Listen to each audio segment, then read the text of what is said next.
They called her a liar on that dusty platform. Too old, too desperate, too broken to deserve a second chance. Eleanor Hayes had traveled 1,000 miles for a future that was ripped apart in front of an entire town, her dreams shredded like the contract in that cruel woman's hands.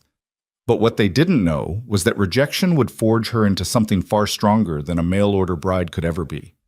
This is the story of a woman who refused to disappear, a rancher who saw her worth, and a love born not from desperation, but from fire. Stay until the end, and comment what city you're watching from, so I can see how far Eleanor's story has traveled. The train's whistle cut through the afternoon heat like a promise breaking. Eleanor Hayes stood on the wooden platform of Ash Creek with her worn carpetbag clutched in both hands, her heart hammering beneath the high collar of her only good dress, the blue one with the ivory buttons she'd polished that morning until they gleamed.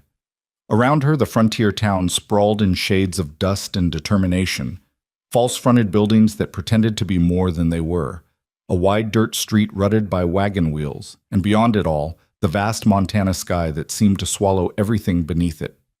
She was 28 years old. She had traveled alone for 6 days, and she was about to meet the man who would become her husband. Eleanor smoothed her skirts one more time, tucking a strand of dark hair back into the simple bun at the nape of her neck. Her hands trembled slightly, not from fear exactly, but from the weight of this moment. Everything she'd left behind in Philadelphia, every shame and failure, every closed door and pitying glance, all of it was supposed to end here. New name, new life, new chances. The advertisement had been clear. Respectable woman of good character sought for marriage, must be of sound health and pleasant disposition, age preferably under 25. She'd lied about the age, only by 3 years. It had seemed such a small deception at the time, such a forgivable adjustment when measured against the enormity of her need. Back east, she'd been a seamstress in her aunt's shop until the consumption took the old woman, and suddenly Eleanor was 30 days from eviction with skills no one needed, and a reputation shadowed by her aunt's debts. The agencies that arranged respectable employment wanted younger women. The boarding houses wanted references she didn't have. And the alternative, well, she'd seen enough desperate women disappear into that alternative to know she'd rather die. So when she'd seen Mr. Thomas Garrett's advertisement in the matrimonial news, she'd written back the same day. Her letter had been honest about everything except those 3 years. She'd told him about her education, modest but real, enough to read and write and figure accounts.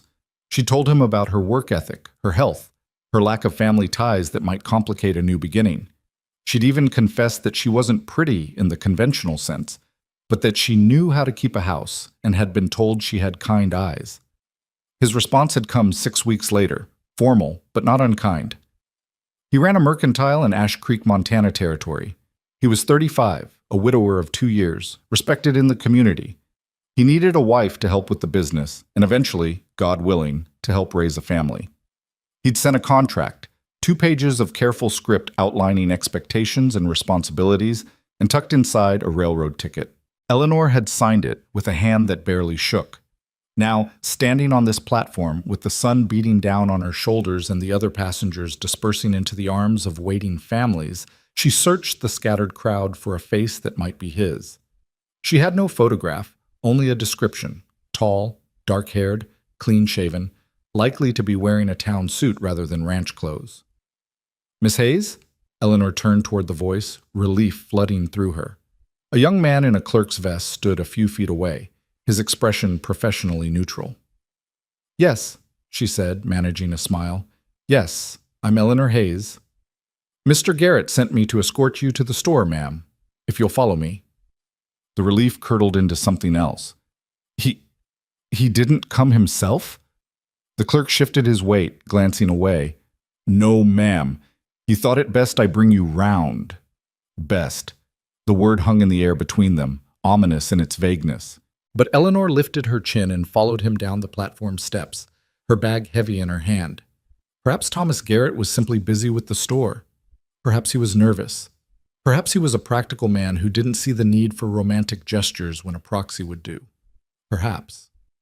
The main street of Ash Creek was wider than it had appeared from the platform, lined with the usual frontier establishments. A land office, a bank that looked more like a reinforced shed, Two saloons already doing business despite the early hour, a hotel with a painted sign that proclaimed it the Excelsior House, and at the end of the block, a two-story building with large windows displaying dry goods and hardware. "That's Garrett's Mercantile," the clerk said, and Eleanor detected something in his tone she couldn't quite name. Pity, perhaps, or warning. They crossed the street, dodging a freight wagon loaded with lumber, and Eleanor became aware of eyes following their progress. Two women in calico dresses stopped their conversation to watch. A man sweeping the boardwalk paused mid-stroke. Even the dog sleeping in the shade of the general store lifted its head to observe them pass. Small towns, Eleanor reminded herself. Everyone notices everything. It doesn't mean anything. But her stomach tightened nonetheless. The Mercantile's door stood open to catch any stray breeze. Inside, the air smelled of wood shavings, coffee beans, and the particular mustiness of bolted fabric. The store was larger than Eleanor had expected, well-stocked and organized with the kind of precision that spoke of a meticulous owner. Shelves lined every wall, rising nearly to the ceiling. Barrels of flour and sugar crowded the center aisle. A glass case near the back displayed tobacco, penny candy, and writing supplies. And behind that case stood three people who turned as one when Eleanor entered. The first was a man who matched the description of Thomas Garrett, tall and dark-haired, his face unremarkable but not unpleasant, dressed in a town suit that had been brushed recently but showed wear at the cuffs. His expression was carefully blank. The second was a younger man, perhaps 20, with the same dark hair and a resemblance that suggested brotherhood. He looked uncomfortable, his gaze sliding away from Eleanor's as if he'd been caught witnessing something shameful. The third was a woman who could only be Thomas Garrett's mother. She stood ramrod straight despite her years, dressed in black bombazine that might have been fashionable 20 years ago back east. Her face was all hard angles, sharp nose, sharper cheekbones, eyes like flint. Her gray hair was pulled back so tightly it seemed to lift her eyebrows into a permanent expression of disapproval. She held a piece of paper in one hand, and Eleanor recognized it immediately. The contract. Her contract. "Miss Hayes," Thomas Garrett said, and at least he had the grace to sound apologetic. "I apologize for the—" "Thomas, be quiet." The older woman's voice cut across her son's words like a blade. She stepped forward, the contract crackling in her grip, her eyes raking over Eleanor from head to toe with an assessment that felt like hands pawing through her clothes, measuring every inch of her worth and finding it wanting. Eleanor's spine straightened instinctively. "Mrs. Garrett, I presume?" "Indeed." The word dripped with contempt. "And you, I presume, are the woman who thought she could lie her way into my family." The air in the Mercantile seemed to thicken. Eleanor felt the clerk behind her take a step back, distancing himself from what was about to unfold. Through the open door, she could see people beginning to gather on the boardwalk outside, drawn by some sixth sense that told them a spectacle was brewing. "I don't understand," Eleanor said carefully, though the sick feeling in her stomach told her she understood perfectly. Mrs. Garrett smiled, a thin expression devoid of any warmth. "Don't you? Then let me enlighten you. My son placed an advertisement for a bride. A young bride, Miss Hayes. Someone who could bear him children and help build this family's future. The advertisement specified a woman under 25 years of age. You claimed in your letter to be 25 exactly. My son, trusting soul that he is, took you at your word." Eleanor's hands tightened on her bag. "Mrs. Garrett, but I," the older woman continued, her voice rising now, pitched to carry beyond the walls of the store to the growing crowd outside. "I am not so easily deceived. I wrote to the rooming house you listed as your previous address. The landlady there was most helpful. She remembered you well, remembered that you'd lived there for 3 years since you were 25, which makes you, by my calculation, 28 years old. Nearly 30. Well past the age when a woman can reliably bear healthy children, and certainly past the age my son specified in his advertisement." The words fell like blows. Eleanor felt heat rising in her cheeks, but she forced herself to meet Mrs. Garrett's eyes. "I'm 28, yes, but I'm in perfect health, and women have children well into their 30s. "Women lie when they're desperate," Mrs. Garrett said flatly. "You lied to secure a husband and a home. You misrepresented yourself fraudulently. This contract, she held up the paper, is based on false pretenses and is therefore null and void. Mother, perhaps we could discuss this more privately, Thomas Garrett said weakly, but his mother silenced him with a single look. There's nothing to discuss, Thomas. You told me you wanted to handle this yourself, to at least let the woman down gently.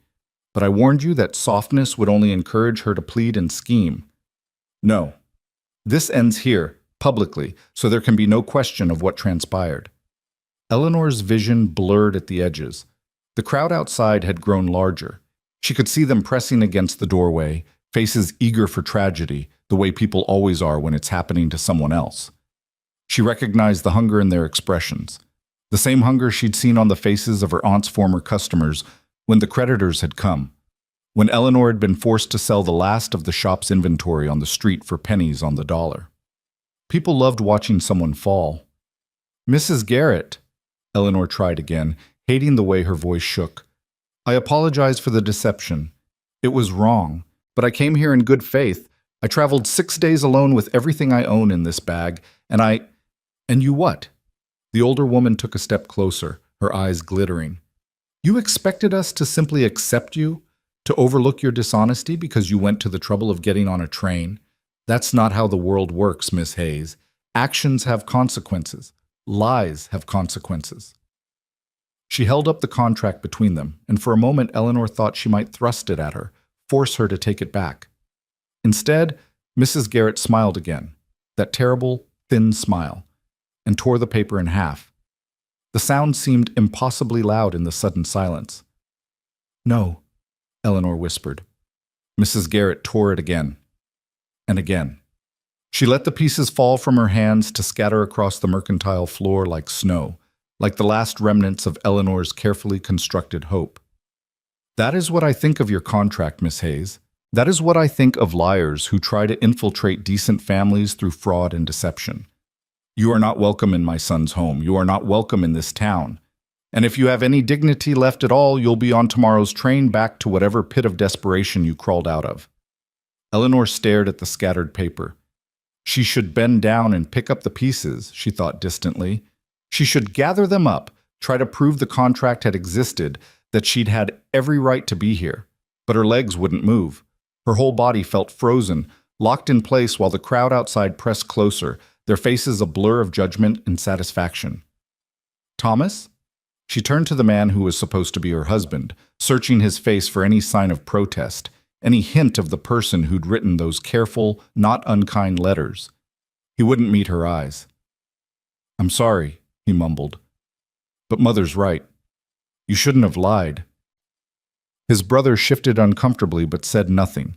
The clerk had disappeared entirely, and Mrs. Garrett stood triumphant, her mission accomplished, her family protected from the contamination of a desperate older woman with nothing to offer but good intentions and a willingness to work. Get out, Mrs. Garrett said softly. Get out of my son's store. Eleanor picked up her bag. Her hands moved automatically, her body following the command, even as her mind struggled to catch up with what had just happened. She turned toward the door, toward the crowd that now parted for her like she carried plague, their faces a mixture of curiosity, pity, and barely concealed glee. She walked through them, down the steps, into the street. Behind her, she heard Mrs. Garrett's voice carrying through the open door.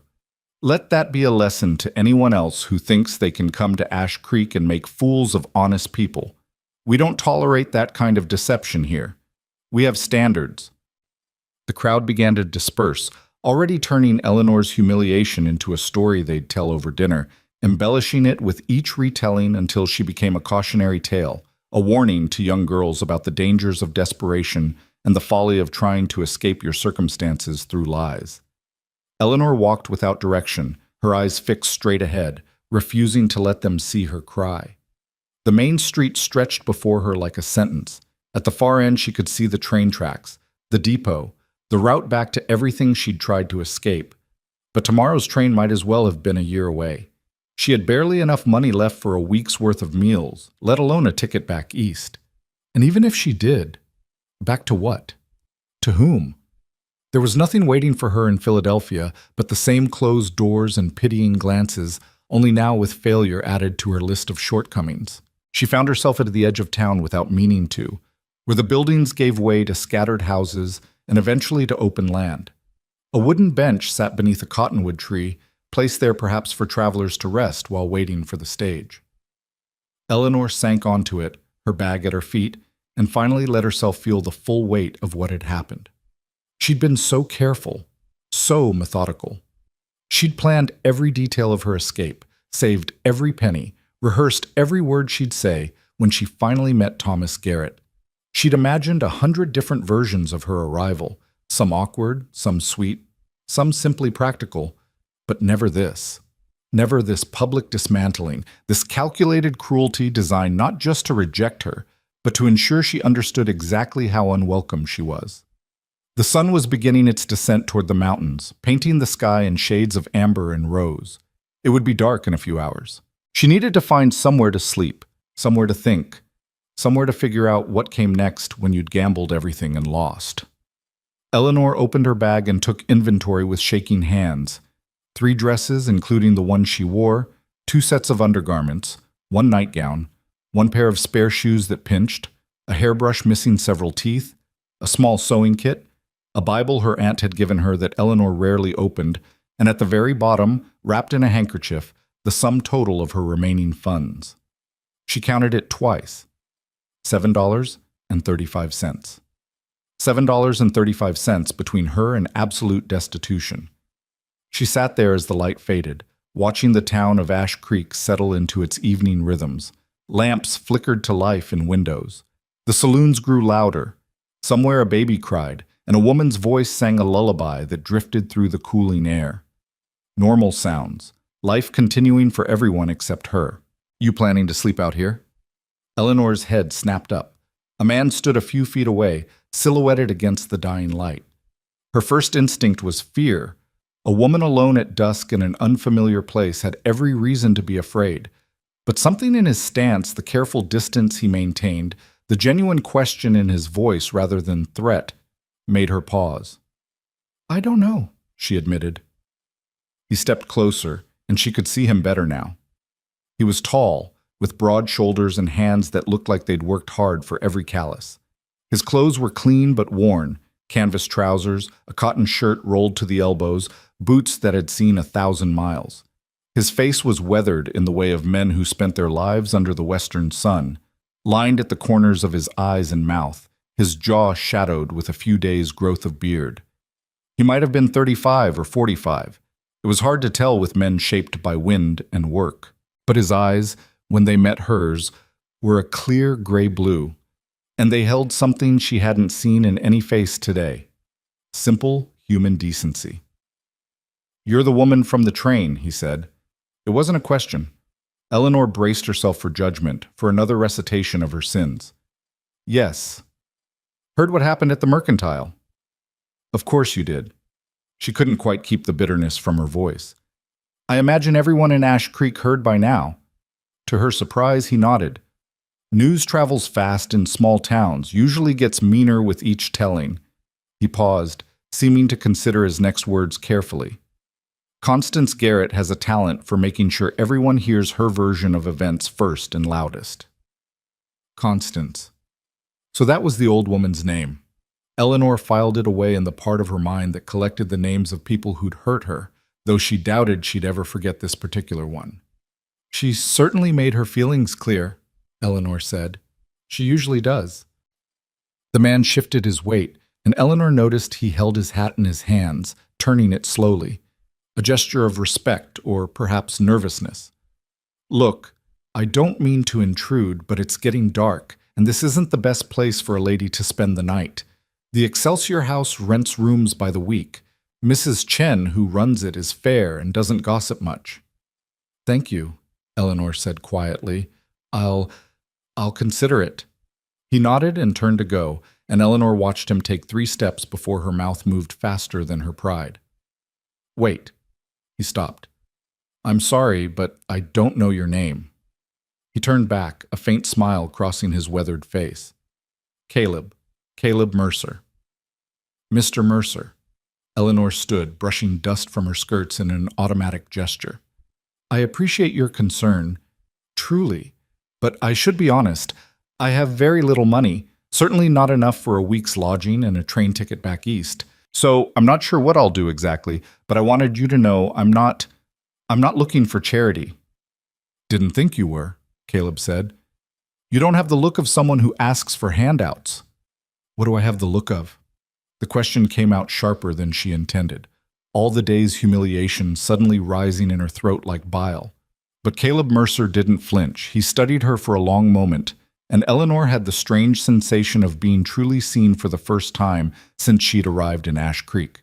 Not assessed for her marriageability, or judged for her age, or measured against someone else's expectations, but simply observed as a person in a difficult situation. Someone trying to survive, he said finally. Someone who made a choice that didn't work out. Someone who probably won't break as easy as Constance Garrett thinks. The kindness in those words nearly undid her. Eleanor felt her throat tighten, tears threatening for the first time since she'd left the mercantile. She blinked them back fiercely. I should let you get on, Caleb said, his voice gentler now. But if you find yourself still in Ash Creek come morning, and you're of a mind to work rather than wait, you might come by the ranch supply store on 2nd Street and ask for me. I'm usually there early picking up feed. Work? Eleanor's voice cracked on the word. My housekeeper quit 2 months back to get married. House has been going to hell ever since. If you can cook, clean, and don't mind isolation, it's honest work. Room, board, and fair wages. Nothing more, nothing less. He settled his hat back on his head and touched the brim in farewell. Think about it. No shame either way. Then he walked away, his boots crunching on the dirt road, and disappeared into the gathering darkness. Eleanor stood frozen beneath the cottonwood tree, her mind racing. It could be a trap. Men made offers like that to desperate women, offers that started with housekeeping and ended in ways that destroyed what little reputation a woman had left. She'd heard the stories. Every woman had. But something in Caleb Mercer's voice, in the careful way he'd kept his distance, in the matter-of-fact delivery of his offer, nothing more, nothing less, made her think he might actually mean what he'd said. And what choice did she have, really? $7.35 wouldn't last long enough for pride to matter. Eleanor picked up her bag and walked back toward the main street, toward the Excelsior House with its painted sign. Tomorrow she would decide. Tonight, she would spend 50 cents on a room with a door that locked, and she would sleep in a real bed for what might be the last time in a while. Tomorrow, she would decide if desperation had finally pushed her into foolishness, or if Caleb Mercer's offer was exactly what he'd claimed, a chance to survive through honest work.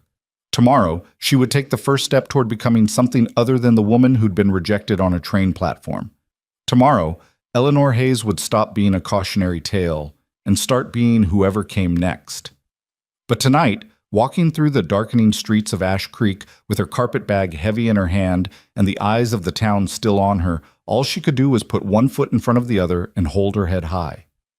They'd tried to break her today. They hadn't succeeded. And that, Eleanor thought as she pushed open the door of the Excelsior House, would have to be enough. The room at the Excelsior House was smaller than a closet back east, but it was clean. Eleanor locked the door behind her, tested the latch twice to be certain, and finally allowed herself to collapse onto the narrow bed. The mattress was thin, the pillow flat, but after 6 days on a train and the worst day of her life, it felt like mercy. She didn't cry. She'd promised herself she wouldn't give Constance Garrett that satisfaction, even in private. Instead, she lay in the darkness, listening to the sounds of Ash Creek settling into night. Boots on the boardwalk below, laughter from the saloon down the street, a piano playing something mournful and out of tune. Somewhere in this town, Thomas Garrett was probably sitting down to dinner with his mother, relieved that she'd handled the unpleasant business of disposing of an inconvenient woman. Somewhere, people were telling the story of the desperate old maid who'd tried to lie her way into respectability. Let them talk, Eleanor thought. Let them make her into whatever story they needed. She'd be gone soon enough. The question was where. She turned onto her side, watching moonlight paint silver rectangles on the bare wall. Caleb Mercer's offer circled through her mind like a bird that wouldn't land. Housekeeping on a remote ranch, room, board, and wages. Nothing more, nothing less. It sounded too simple, which meant it probably wasn't. Men didn't offer women jobs out of pure charity, not in Eleanor's experience. There was always something else, some expectation unspoken but understood. But then again, what did she have that anyone would want? She was 28, plain-faced, with no connections and a reputation that had been shredded before it even began. If Caleb Mercer had dishonorable intentions, he could surely find easier prey than a woman the whole town now knew was desperate and alone. Eleanor sat up, fumbling for matches in the darkness. She lit the stub of candle on the bedside table and pulled out her small Bible, opening it to where her aunt had pressed a dried violet years ago. The flower crumbled at her touch, petals turning to dust between her fingers. Nothing lasted, she thought. Beauty faded. Promises broke. Even pressed flowers eventually returned to nothing. She closed the Bible and blew out the candle. Tomorrow she would go to the ranch supply store on 2nd Street. She would listen to what Caleb Mercer really wanted, and if it was honest work, truly honest, she would take it. Not because she trusted him, she didn't trust anyone anymore, but because survival required choices, and this was the only one being offered. Sleep came in fragments, punctuated by dreams of trains leaving without her, and contracts tearing endlessly in Constance Garrett's hands. Morning arrived too bright and too early.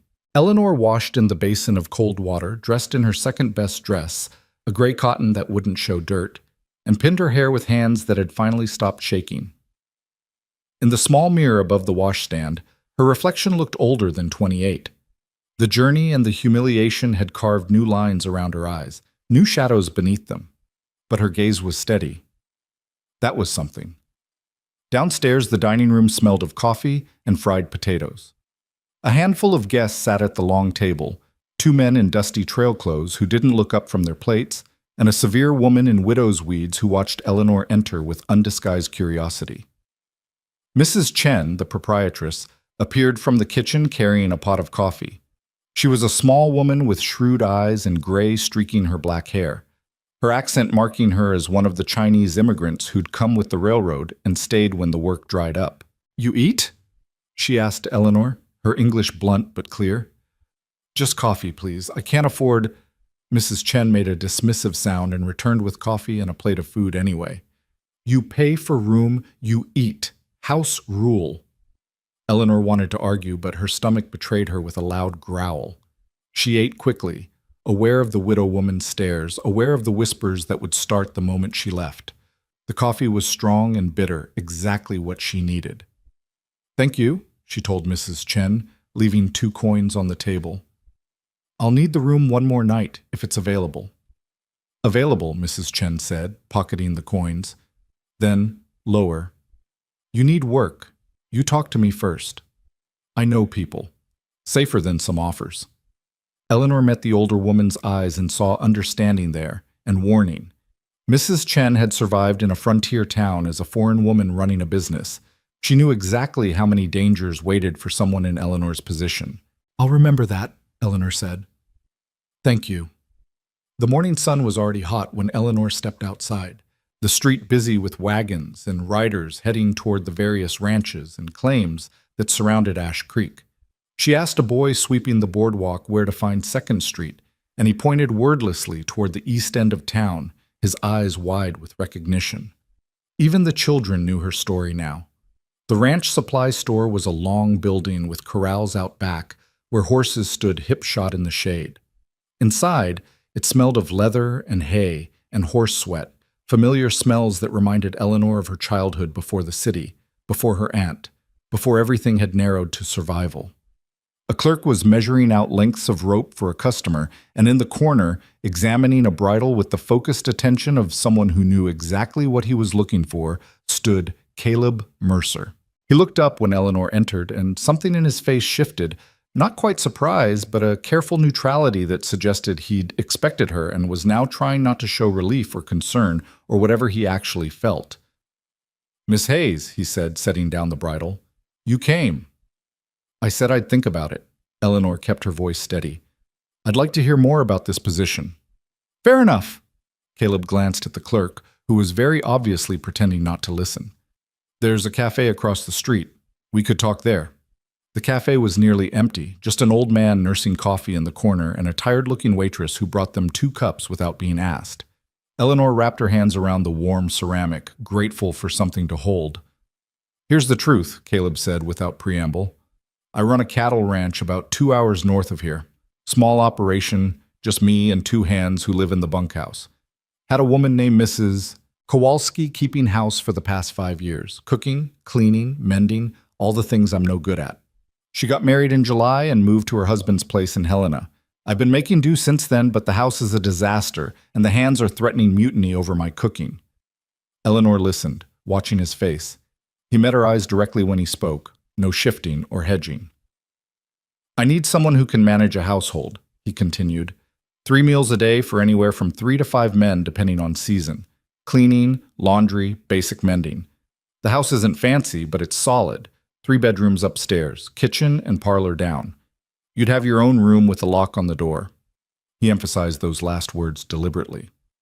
$20 a month plus room and board. You'd take meals with us, but your time after dinner is your own. Sundays off unless there's an emergency. $20 a month. Eleanor's aunt had paid her 8. The boarding house where she'd spent her last year in Philadelphia had cost 6 a month for a room the size of a pantry. "Why me?" she asked. "You don't know anything about me except that I'm desperate, and the whole town thinks I'm a liar." Caleb took a sip of his coffee, considering. "I know you traveled 1,000 miles alone to try to build something better. I know you didn't make a scene yesterday even though you had every right to. I know Constance Garrett went out of her way to humiliate you in front of half the town, which tells me she saw you as a threat." "A threat?" Eleanor almost laughed. "To what?" "To her control."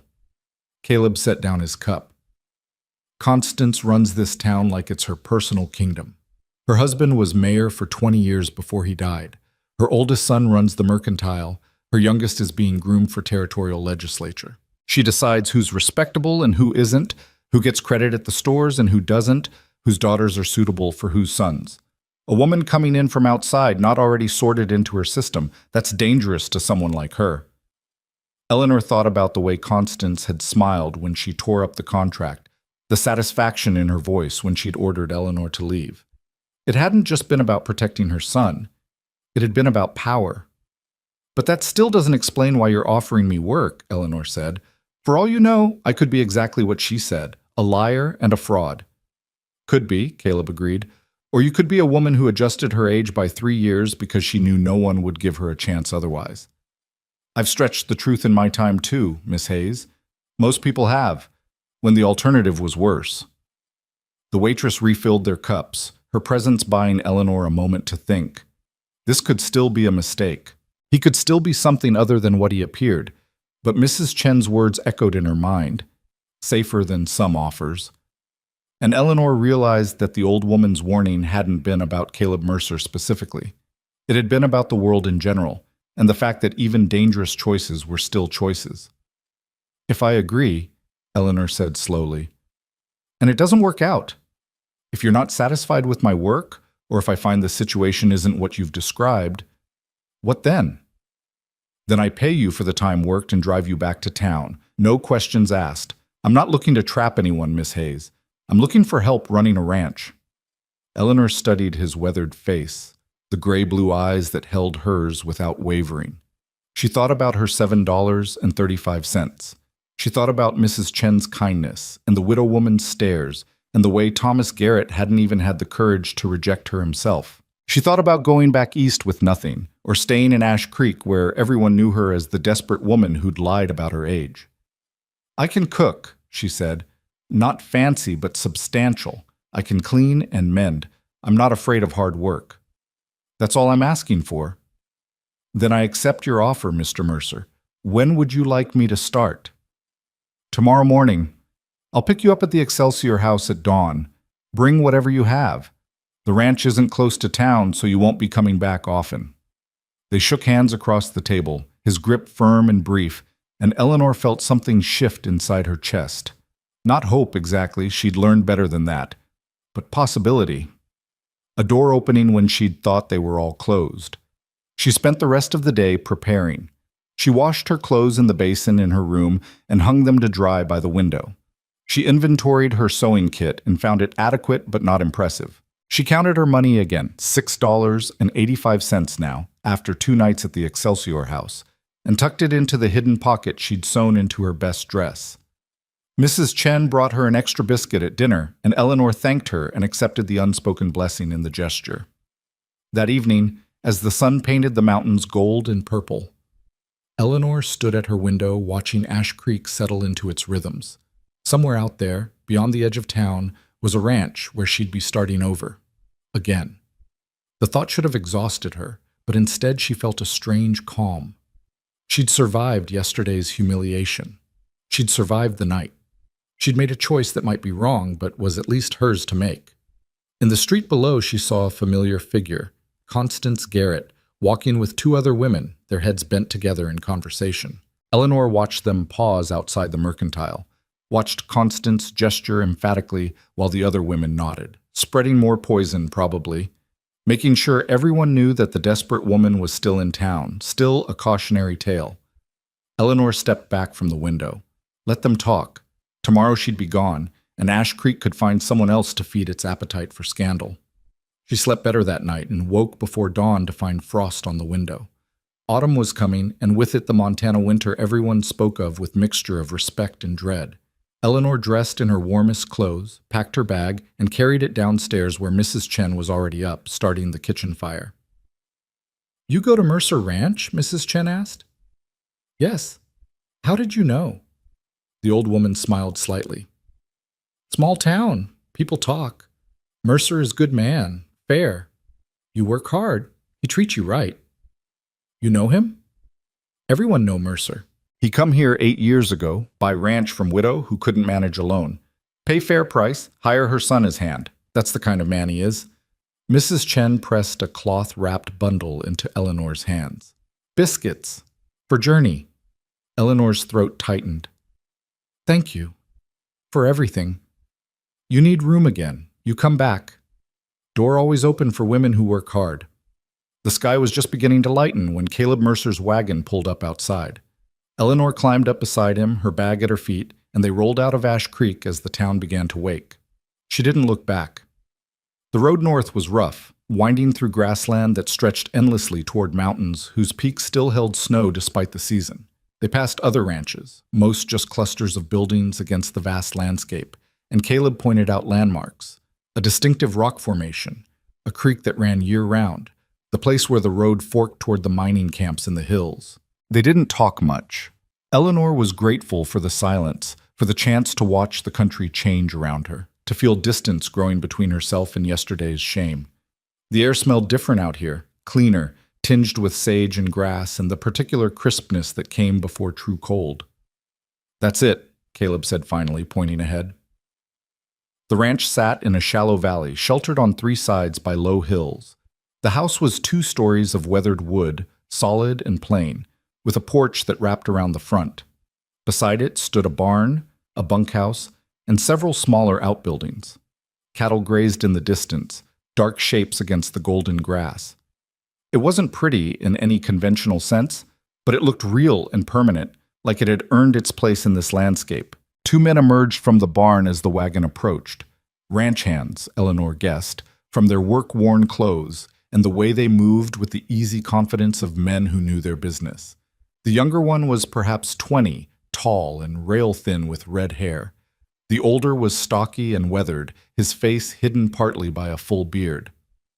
"Miss Hayes," Caleb said, helping her down from the wagon. "This is Tommy Reed and Jack Bishop. They work the ranch with me. Boys, this is Miss Eleanor Hayes. She'll be keeping house for us." Tommy's eyes widened with recognition, but Jack just nodded gravely. "Ma'am," he said, "welcome to the Broken Creek Ranch." "Thank you," Eleanor said, holding his gaze. If he'd heard the stories from town, his face didn't show it, but Tommy couldn't help himself. "You're the lady from the train platform," he blurted out. "The one Mrs. Garrett—" "Tommy," Caleb's voice cut across the boy's words, not harsh but firm. "Miss Hayes is here to work, same as us. What happened in town stays in town. Understood?" "Yes, sir," Tommy said, his face reddening. "Sorry, ma'am." Eleanor lifted her chin. "It's all right. I imagine everyone within 50 miles knows the story by now. Yes, I was rejected as a mail-order bride. Yes, I lied about my age. Yes, Mrs. Garrett made sure the whole town witnessed my humiliation. But I'm here now, and I intend to do the job I was hired for. If that's a problem for anyone, speak now." The three men stared at her. Then Jack Bishop's weathered face creased into something that might have been approval. "No problem here, ma'am," he said. "Any woman who'd face down Constance Garrett and live to tell about it is all right in my book." "I didn't exactly face her down," Eleanor said dryly. "I stood there while she tore up my contract and told me to leave town." "You didn't cry," Tommy said suddenly. "My sister said you just stood there and didn't cry at all. She said it was the bravest thing she'd ever seen." Eleanor felt something crack in her chest. She'd thought no one in that crowd had seen anything but scandal and entertainment. She'd thought they'd all been like Constance Garrett, feeding on her shame. But apparently someone, Tommy's sister, whoever she was, had seen something else. "Your sister is kind," Eleanor managed, "but I should see the house now. I imagine it needs work." "That's putting it mildly," Caleb said, and led her inside. The house was indeed a disaster. Dishes were piled in the kitchen, some crusted with what might have been food from days ago. Dust covered every surface. Mud tracked across the floors. The parlor looked like no one had cleaned it in months, and when Eleanor climbed the stairs to see her room, she found it filled with boxes and broken furniture. "I'll clear this out today," Caleb said, looking embarrassed. "Mrs. Kowalski kept everything organized. After she left, things just got away from me." Eleanor surveyed the chaos with a strange sense of relief. This was concrete. This was fixable. You couldn't fix humiliation or repair a torn contract, but you could absolutely clean a house. "I'll need supplies," she said. "Soap, lye, vinegar if you have it, clean rags, a decent broom, and I'll need to see what you have for food. I'm guessing the pantry is as chaotic as everything else." "Probably worse," Caleb admitted. "Then we'd better get started." She spent the morning clearing her room, with Tommy's help. The boy was eager and clumsy, apologizing every time he bumped into something, but his cheerfulness was oddly comforting. He told her about the ranch, about the cattle they ran, about his family's small claim on the other side of Ash Creek, where his father and mother scratched out a living with more hope than profit. "I send money home when I can," he said, carrying a broken chair downstairs. "Mr. Mercer pays fair, better than most. Ma's real grateful." By afternoon, Eleanor's room was cleared and scrubbed. She unpacked her few belongings, hanging her dresses on pegs, and arranging her small items on the dresser. The room was plain, but it had a window that looked out toward the mountains, and when she tried the lock on the door, it worked smoothly. Privacy, security, simple things that felt like luxury. She tackled the kitchen next, heating water and washing the accumulated dishes while taking stock of supplies. The pantry was better than she'd feared. Flour, beans, salt pork, dried apples, canned vegetables, even a small store of precious coffee. Caleb might not know how to cook, but he'd at least stocked the essentials. That evening, she made the first meal. Nothing fancy, just biscuits and gravy with fried salt pork and boiled beans. But it was hot and substantial, and when she carried it out to the table where the three men waited, the looks on their faces made her feel something she hadn't felt in a long time. Useful. "Ma'am," Jack said after his first bite, "this is the best meal we've had in 2 months." "It's just biscuits and gravy," Eleanor said. "It's perfect," Tommy declared through a full mouth, earning himself a look from Caleb. "Manners," Caleb said mildly, but he was smiling. To Eleanor he added, "Seriously, thank you. I didn't realize how much we'd been suffering until now." Eleanor sat down with her own plate, still uncomfortable eating with them, but understanding that this was part of the job. Ranch hands and housekeepers ate together. Formality didn't survive frontier practicality. "Tomorrow I'll start on the rest of the house," she said. "It'll take a few days to get everything in order, but it's manageable." "Take whatever time you need," Caleb said. "We're just grateful to have hot food and clean shirts." After dinner, Eleanor washed dishes while the men sat on the porch smoking and discussing the next day's work. Through the window she could hear their voices, low and comfortable, punctuated by Jack's occasional laugh. The kitchen was warm from the stove, and outside the window the mountains had turned purple in the twilight. Eleanor's hands moved automatically through the familiar motions of cleaning, and for the first time since she'd stepped off that train, she felt something like peace. This wasn't the future she'd imagined. This wasn't marriage or respectability or any of the things she'd traveled west to find. But it was honest work and fair pay and a room with a lock on the door. It was enough. It had to be enough. The days fell into a rhythm. Eleanor rose before dawn to start the kitchen fire and make breakfast. After the men rode out to work the ranch, she cleaned, systematically, working through each room, scrubbing years of bachelor neglect from floors and walls and windows. She washed clothes and hung them on the line behind the house, where they snapped like flags in the constant wind. She mended torn shirts and socks worn thin, her needle moving in the lamplight while the men played cards at the kitchen table. She learned their habits.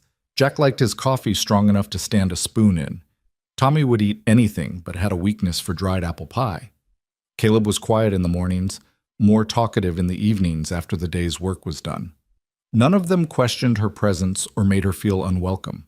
They treated her with the same practical respect they showed each other, and Eleanor found herself relaxing into the routine. But Ash Creek hadn't forgotten her. On her 5th day at the ranch, Caleb returned from town with supplies and news that made his jaw tight. "You should know," he said, finding Eleanor in the kitchen where she was kneading bread dough. "Constance Garrett is spreading stories about you." Eleanor's hand stilled. "What kind of stories?" "The kind that suggest you're here under improper circumstances. That I didn't really hire you as a housekeeper." Heat flooded Eleanor's face.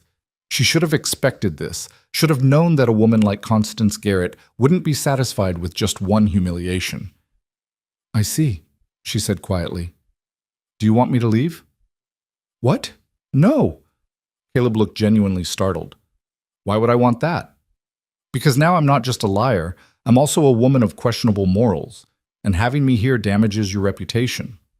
"My reputation can handle it," Caleb said flatly. "The question is whether you can handle it, because once Constance starts talking, the whole town listens."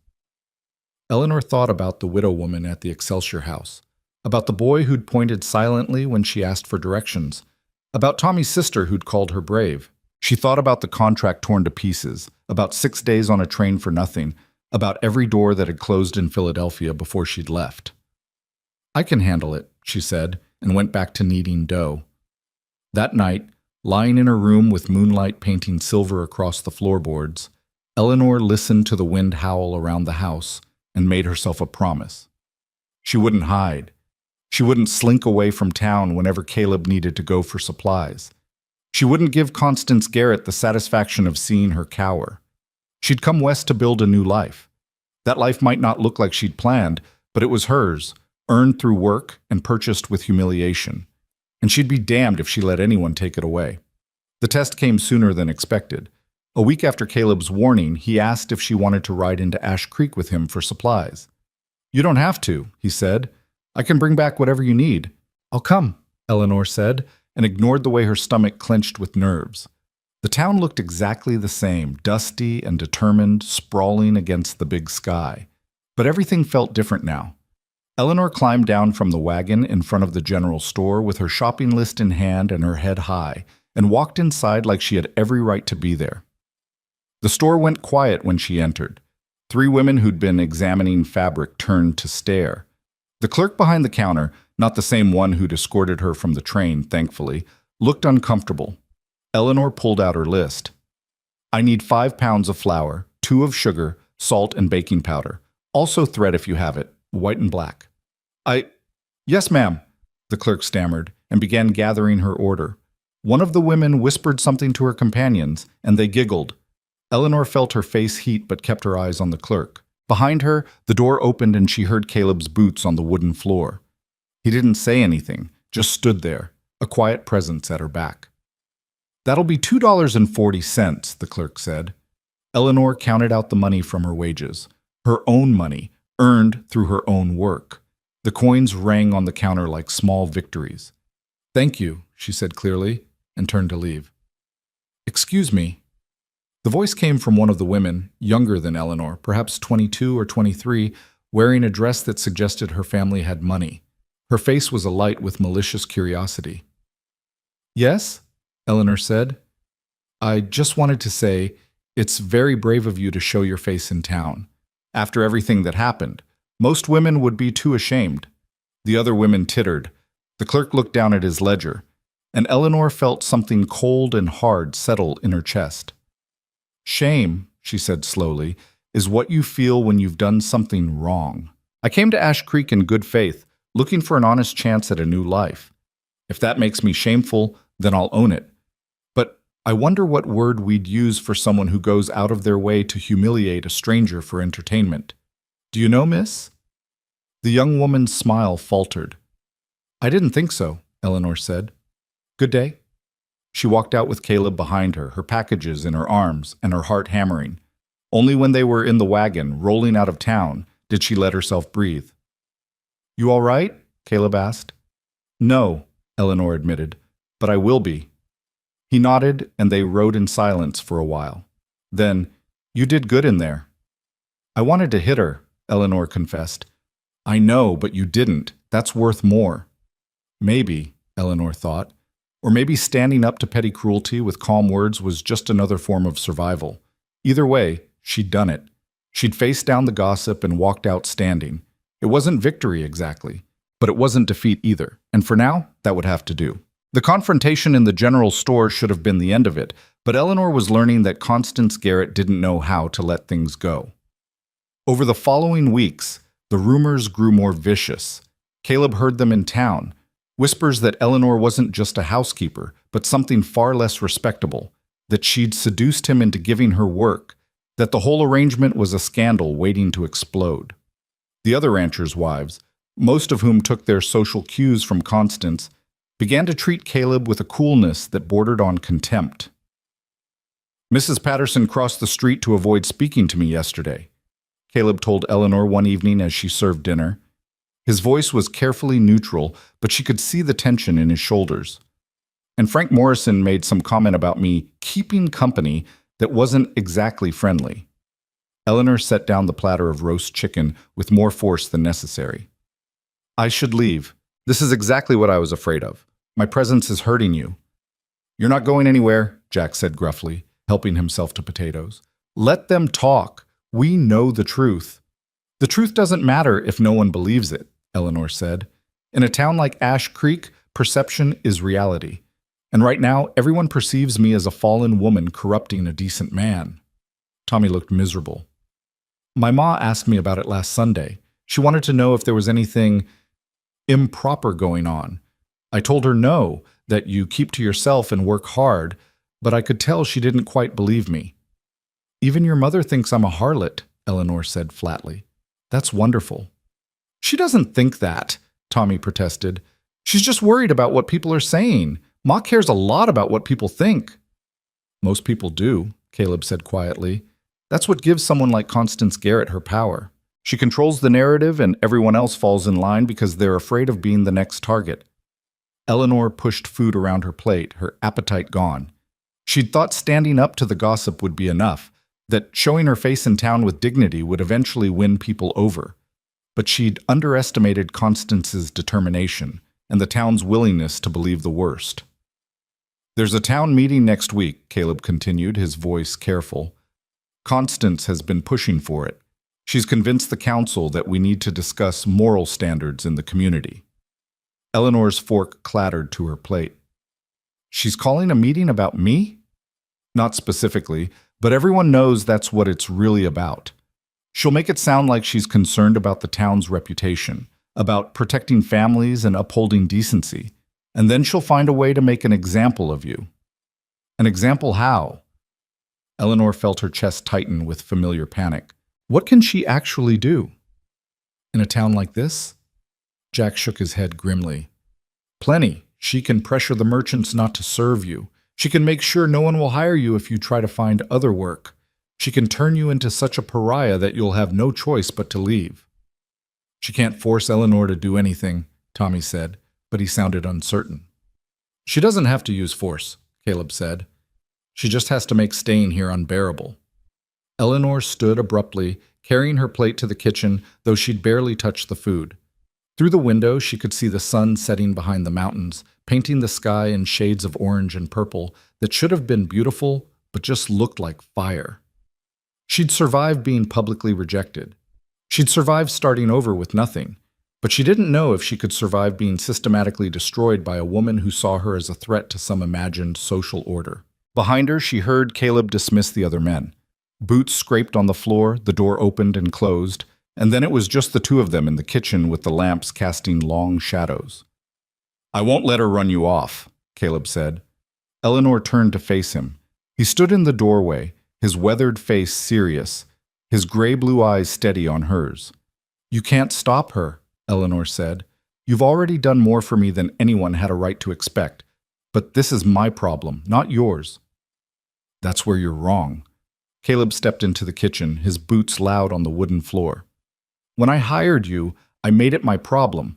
When I brought you to this ranch, I took responsibility for your safety and your reputation. And I'll be damned if I'm going to stand by while Constance Garrett destroys a good woman just to prove she can." "I'm not a good woman," Eleanor said bitterly. "I lied about my age. I came west under false pretenses. Everything she says about me is essentially true." "Everything she says about you is essentially cruel," Caleb corrected. "There's a difference between truth and cruelty, Eleanor. You adjusted your age by 3 years because you were desperate. That doesn't make you a liar any more than every other person who's ever stretched the truth to survive. It makes you human." It was the first time he'd called her by her first name. The intimacy of it startled them both. Eleanor saw Caleb's jaw tighten, saw him recognize the boundary he'd just crossed, but he didn't apologize or take it back. "I have an idea," he said instead, "but you're not going to like it." "I don't like anything about this situation. What's your idea?" Caleb hesitated, and Eleanor saw something like nervousness cross his weathered face. "We could get married. Actually married. At dawn before the town meeting, so when Constance makes her accusations, we can present the marriage certificate and shut down the whole thing." The words hung into the air between them, like something physical. Eleanor stared at him, certain she'd misheard. "You want to marry me? To spite Constance Garrett?" "Not to spite anyone," Caleb said. "To protect you. To give you the respectability she's trying to take away. To make it impossible for her to claim anything improper is happening here." "That's insane," Eleanor said. "You can't just marry someone to win an argument." "Why not? People marry for worse reasons. Hell, you were willing to marry Thomas Garrett sight unseen. At least you know me. You know I'm offering you exactly what I say I'm offering. Protection, respectability, and nothing more unless you wanted it to be more, which I'm not presuming you do." Eleanor sat down heavily in one of the kitchen chairs, her mind racing. He was right that she'd been willing to marry a stranger, but that had been different. That had been a business arrangement, clearly defined by contract and expectation. What was this? "You'd be married to me," she said slowly. "Actually, legally married, for the rest of your life, or until one of us died. That's not a small thing, Caleb." "I know." He pulled out the chair across from her and sat down. "I've thought about it. More than you might think. I'm 37 years old. I've been running this ranch alone for 8 years, and before that I was working other people's land, saving every penny to buy my own place. I never had time for courting or romance or any of the things that usually lead to marriage. And honestly, I never much minded. I like my life. I like the work and the land and the quiet.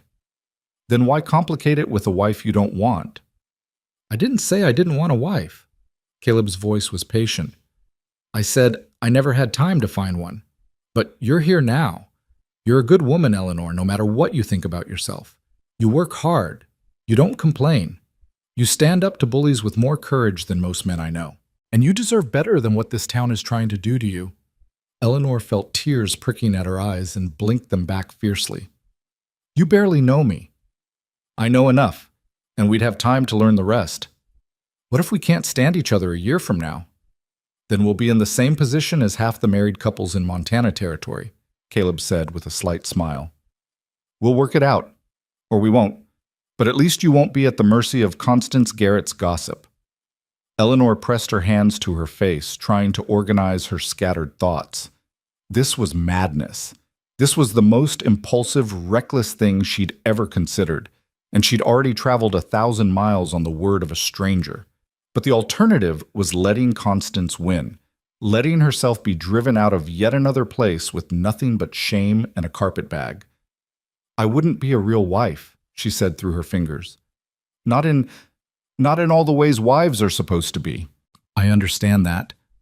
I'd still want my own room, my own space. Of course. And I'd need time to figure out if this could be more than just a legal arrangement. I won't be rushed into anything. Eleanor, Caleb's voice was gentle. I'm offering you a choice, not making demands. We can make this marriage whatever we want it to be. The only thing that matters right now is protecting you from Constance's campaign. Eleanor lowered her hands and looked at him across the scarred kitchen table. His face was open, honest, without any of the calculation or hidden agenda she'd learned to watch for in men. He meant what he said. He would marry her for no other reason than because it was the right thing to do, and he would expect nothing from her except what she was willing to give. It was possibly the kindest offer anyone had ever made her. All right, she heard herself say. Yes, we'll get married. Caleb exhaled, and Eleanor realized he'd been holding his breath. Tomorrow morning, then, before the town meeting. There's a circuit judge staying at the hotel in Ash Creek. I saw his notice posted last week. We can have him perform the ceremony, get the certificate, and then go straight to the meeting with proof that everything is legitimate and legal. What about Jack and Tommy? They'll need to know. I'll tell them tonight. They'll be witnesses if we need them. Eleanor nodded, feeling detached from her own body, like she was watching someone else agree to marry a man she'd known for 3 weeks. I should go to bed then. Tomorrow will be eventful. She stood, but Caleb caught her hand before she could leave. His grip was warm and calloused, rough from years of ranch work, but somehow gentle too. Thank you, he said quietly. I know this isn't what you wanted, but I'll do my best to make sure you don't regret it. You're saving me from public humiliation, Eleanor said. Again. I think I should be thanking you. She left him sitting at the kitchen table and climbed the stairs to her room, where she locked the door and sat on the bed in the darkness, trying to comprehend what she'd just agreed to. Tomorrow she would become Mrs. Caleb Mercer. Tomorrow she would walk into that town meeting as a married woman with all the respectability that status conveyed. Tomorrow she would finally have what she'd come west to find. A new name, a new life, a new identity. Just not in any way she could have imagined. She didn't sleep much. When dawn came, pale and cold, she dressed in her best dress, the blue one with ivory buttons that she'd worn on the train platform a lifetime ago. She pinned up her hair with shaking hands and stared at her reflection in the small mirror. Today she would get married. Today she would become someone's wife. The thought was surreal. Caleb was waiting by the wagon, dressed in a dark suit that made him look unfamiliar and oddly formal. Jack and Tommy stood beside him, both cleaned up and serious-faced. You look beautiful, Tommy blurted out, then immediately turned red. Thank you, Eleanor said, touched by his earnestness. You all look very handsome. They rode to Ash Creek in silence, arriving just as the town began to stir. The hotel was a modest 2-story building, and the circuit judge's office was a converted storeroom on the first floor. Judge Blackwell was a lean man with wire-rimmed spectacles and ink-stained fingers who looked at them with sharp curiosity when Caleb explained what they wanted. Marriage license and ceremony this early in the morning? The judge's eyebrows rose. Is there some urgency? Yes, Caleb said simply. We'd like to be married before the town meeting this afternoon. I see. The judge studied them both, his gaze lingering on Eleanor. And you, Miss, Hayes, Eleanor said. Eleanor Hayes. And yes, I want this. I'm here of my own free will. You understand that marriage is a legally binding contract, that it cannot be easily dissolved? I understand. The judge looked at Caleb. And you, Mr. Mercer? You're certain about this? I am. Something in their voices must have convinced him, because Judge Blackwell nodded and pulled out the necessary papers. He explained the legal requirements, had them sign the license, and then asked them to stand before him with Jack and Tommy as witnesses. Join hands, the judge instructed. Eleanor's hand felt small in Caleb's rough palm. She could feel her pulse hammering, could see the morning light slanting through the dusty window, could hear the sounds of Ash Creek waking up outside. This was real. This was actually happening.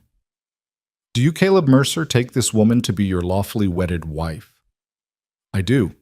Caleb's voice was steady. "And do you, Eleanor Hayes, take this man to be your lawfully wedded husband?" Eleanor looked up at Caleb's weathered face, at the gray-blue eyes that had shown her nothing but kindness, at the man who was offering her protection when he had no obligation to do so. "I do," she said. "Then, by the authority vested in me by Montana Territory, I pronounce you husband and wife. You may kiss the bride if you wish." Caleb leaned down and pressed a brief, chaste kiss to Eleanor's forehead. It was over in a second, but Eleanor felt the warmth of it settle in her chest like an ember. "Congratulations," Judge Blackwell said, handing them the marriage certificate. "May you find happiness together." They walked out into the morning sun as husband and wife. Eleanor kept expecting to feel different, transformed somehow, but she just felt like herself, nervous and determined, and more than a little terrified of what was coming next. "The meeting isn't until 2 o'clock, Caleb said. "We have time for breakfast if you want." They ate at the small cafe, though Eleanor could barely taste the food. Word of their marriage was already spreading. She could see it in the way people stared through the cafe window, in the whispered conversations that started and stopped as they passed. By noon, the whole town would know. By afternoon, Constance Garrett would know. "She's going to be furious," Sean Tommy said, voicing what they were all thinking. "Let her be furious," Jack said grimly. "She can't touch you now, Eleanor. You're a married woman, respectable as they come." But Eleanor wasn't so sure. Constance Garrett had proven herself capable of remarkable cruelty. A marriage certificate might protect Eleanor legally, but it wouldn't stop the whispers or the judgment. It would just change the shape of them. At 2 o'clock, they walked to the town hall, a large single room that served for meetings, dances, and occasional church services. It was already crowded. Eleanor recognized faces from the train platform, from the general store, from her brief glimpse of Ash Creek society. Women in their best dresses, men in Sunday suits, all gathered to hear what Constance Garrett had to say about moral standards. Constance herself stood at the front of the room with the town council, her black dress making her look like a crow perched among pigeons. Her eyes found Eleanor immediately, and something like triumph flashed across her sharp features. She'd been expecting Eleanor to hide, to stay away, to prove through absence that she was ashamed.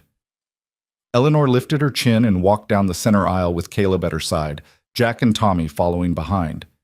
They took seats in the third row, and Eleanor felt every eye in the room tracking their progress. The mayor, a soft-bellied man named Henderson, called the meeting to order. There were routine announcements, repairs needed on the schoolhouse, discussion of a new well for the north side of town. Then Henderson cleared his throat uncomfortably. "Mrs. Garrett has requested time to address the council regarding community standards." "Mrs. Garrett?" Constance stood with the same sharp smile Eleanor remembered from the mercantile. She looked out over the crowd, letting the silence build, commanding attention with the ease of someone who'd never doubted her own authority. "Ladies and gentlemen," she began, her voice clear and carrying, "I come before you today with a heavy heart. Our town has always prided itself on its moral character, on being a place where decent families can build decent lives. But recently, I've become aware of a situation that threatens to undermine everything we've worked to create here." Eleanor felt Caleb's hand find hers under cover of the bench. She held on tight. "We have in our midst," Constance continued, "a woman who came to Ash Creek under false pretenses, who lied about her age to secure a marriage contract, who, when exposed for her deception, did not leave town as any decent woman would, but instead found employment with a bachelor rancher, living in his home, alone with him and his men, no chaperone, no oversight, no regard for propriety or reputation." Murmurs rippled through the crowd. Eleanor saw women nodding, saw men looking uncomfortable, saw the machinery of social judgment grinding into motion. "Now, I don't presume to know what goes on at the Broken Creek Ranch," Constance said with false delicacy. "I'm sure Mr. Mercer is a gentleman, but appearances matter, ladies and gentlemen, and the appearance of this situation is deeply troubling. Young women in this town look to us for guidance about proper behavior. What message does it send when we allow someone like Miss Hayes to—" "Mrs. Mercer," Eleanor heard her own voice cutting across Constance's speech before she'd consciously decided to speak. Every head in the room swiveled toward her. She stood, her legs somehow steady despite the terror coursing through her veins. "I'm sorry," she said, her voice carrying clear and strong. "But you're using the wrong name. It's Mrs. Mercer now, as of this morning." The room exploded into shocked whispers. Constance's face went rigid with fury. Mayor Henderson looked confused. "What are you saying?" Constance demanded. Caleb stood beside Eleanor. "She's saying we got married this morning, Mrs. Garrett, at dawn, with Judge Blackwell officiating. So your concerns about propriety are noted but unnecessary. My wife lives in my home as my wife. There's nothing improper about it." "Your wife?" Constance's voice was sharp with disbelief. "You married her. After everything you did to humiliate her, yes." Caleb's voice was calm but carried an edge of steel. "After you made sure the whole town witnessed her rejection, after you tore up her contract and told her to leave. After all of that, I hired her as my housekeeper. And over the past few weeks, I've come to know her as a good, decent, hardworking woman who deserves respect. So yes, Mrs. Garrett, I married her." Eleanor felt something break open in her chest. He was defending her. In front of the whole town, in front of Constance Garrett's fury, Caleb was standing up for her. "Show them the certificate," someone called from the back. Eleanor recognized Mrs. Chen's accented voice. Caleb pulled the marriage certificate from his pocket and held it up. "Judge Blackwell can verify it, if anyone doubts. We're legally married. That makes Eleanor a respectable married woman, which I believe was your concern, Mrs. Garrett?" Constance's face had gone white with rage. "This is a sham, a calculated move to what?" Eleanor heard herself saying. She stepped into the aisle, facing Constance across the crowded room. "To protect myself from your vendetta? Yes, absolutely. You made it clear from the moment I arrived that you intended to destroy me. You tore up my contract in front of the whole town. You spread vicious rumors about my character. You called this meeting specifically to publicly shame me one more time. So yes, Mrs. Garrett, I married Caleb Mercer to protect myself from you, and I'd do it again." The silence in the room was absolute. Eleanor could hear her own heartbeat, could feel the weight of all those eyes on her, judging, measuring, deciding. Then Mrs. Chen stood up in the back. "I think Mrs. Mercer is very brave," she said clearly. "Woman comes here alone, gets treated terrible, still holds her head up. That's brave, not shameful." "She lied about her age," someone protested. 3 years, Mrs. Chen shot back. "Everyone here ever lied about anything? Ever stretched truth to get by? Then you got no right to judge." Eleanor saw movement in her peripheral vision. Tommy's mother, a tired-looking woman in a faded dress, stood up slowly. "My son works at the Broken Creek Ranch," she said quietly. "He tells me Mrs. Mercer, Eleanor, works harder than anyone he knows, treats everyone with respect, never complains. That sounds like good character to me." Another woman stood. Eleanor recognized her from the general store, one of the 3 who'd giggled at the clerk's wife's cruel comment, but now she looked ashamed. "I was there when you confronted Eleanor in the store," she said to her companions, "and I was there on the train platform when Mrs. Garrett humiliated her. I didn't say anything either time because I was scared of being next. But I'm tired of being scared. I'm tired of pretending that cruelty is the same as moral standards." One by one, other women stood. Not all of them. Not even most. But enough. Enough to show that Constance Garrett's power over the town wasn't as absolute as she'd believed. "This is ridiculous," Constance said, her voice rising. "You're all being manipulated by a woman who survived," Eleanor said softly. "That's my crime, Mrs. Garrett. I survived your cruelty. I found work when you wanted me to starve. I found protection when you wanted me destroyed. I built a life when you wanted me broken, and now I'm standing in front of this whole town, legally married to a good man who saw my worth when you only saw a target. So yes, you're right to be angry, because I didn't disappear, and I won't." The room erupted in noise, some people applauding, others arguing, everyone talking at once.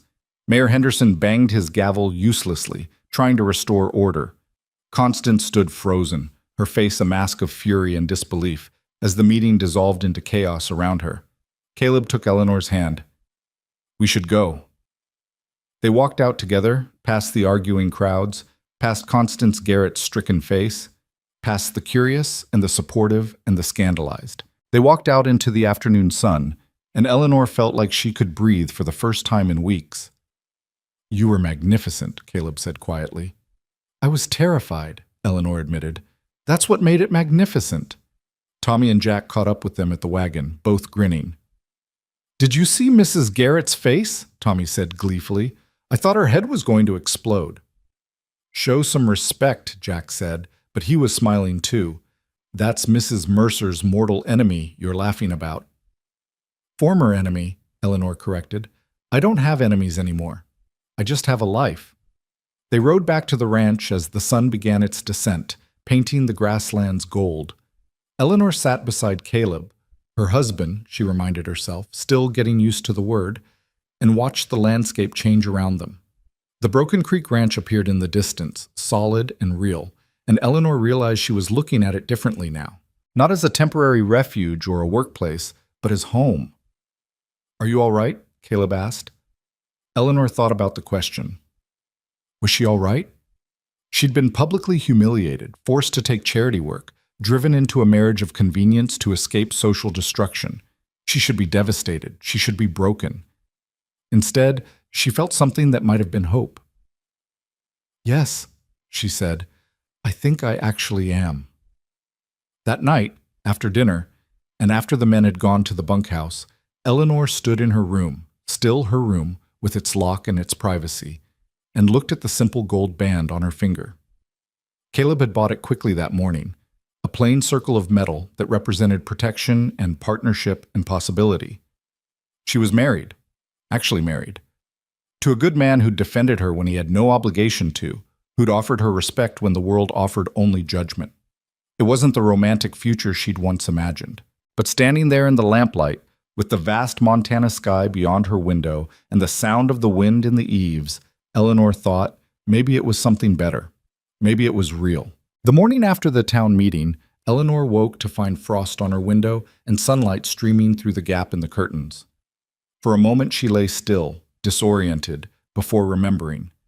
She was married now. The gold band on her finger caught the light, solid proof that yesterday had actually happened, that she'd stood in front of the entire town and claimed her right to exist without apology. She dressed quickly in the cold room and went downstairs to find Caleb already in the kitchen, attempting to start the fire. He looked up when she entered, and something passed between them, an acknowledgement of the new reality they'd created, awkward and uncertain, but not unwelcome. "You don't have to do that," Eleanor said, taking over the fire starting. "I'm still the housekeeper, marriage certificate or not." "You're my wife," Caleb said quietly. "That changes things." "Does it?" Eleanor struck the match, watching the kindling catch. "We agreed this was for protection, not for all the usual expectations." "I know what we agreed." Caleb leaned against the counter, his arms crossed.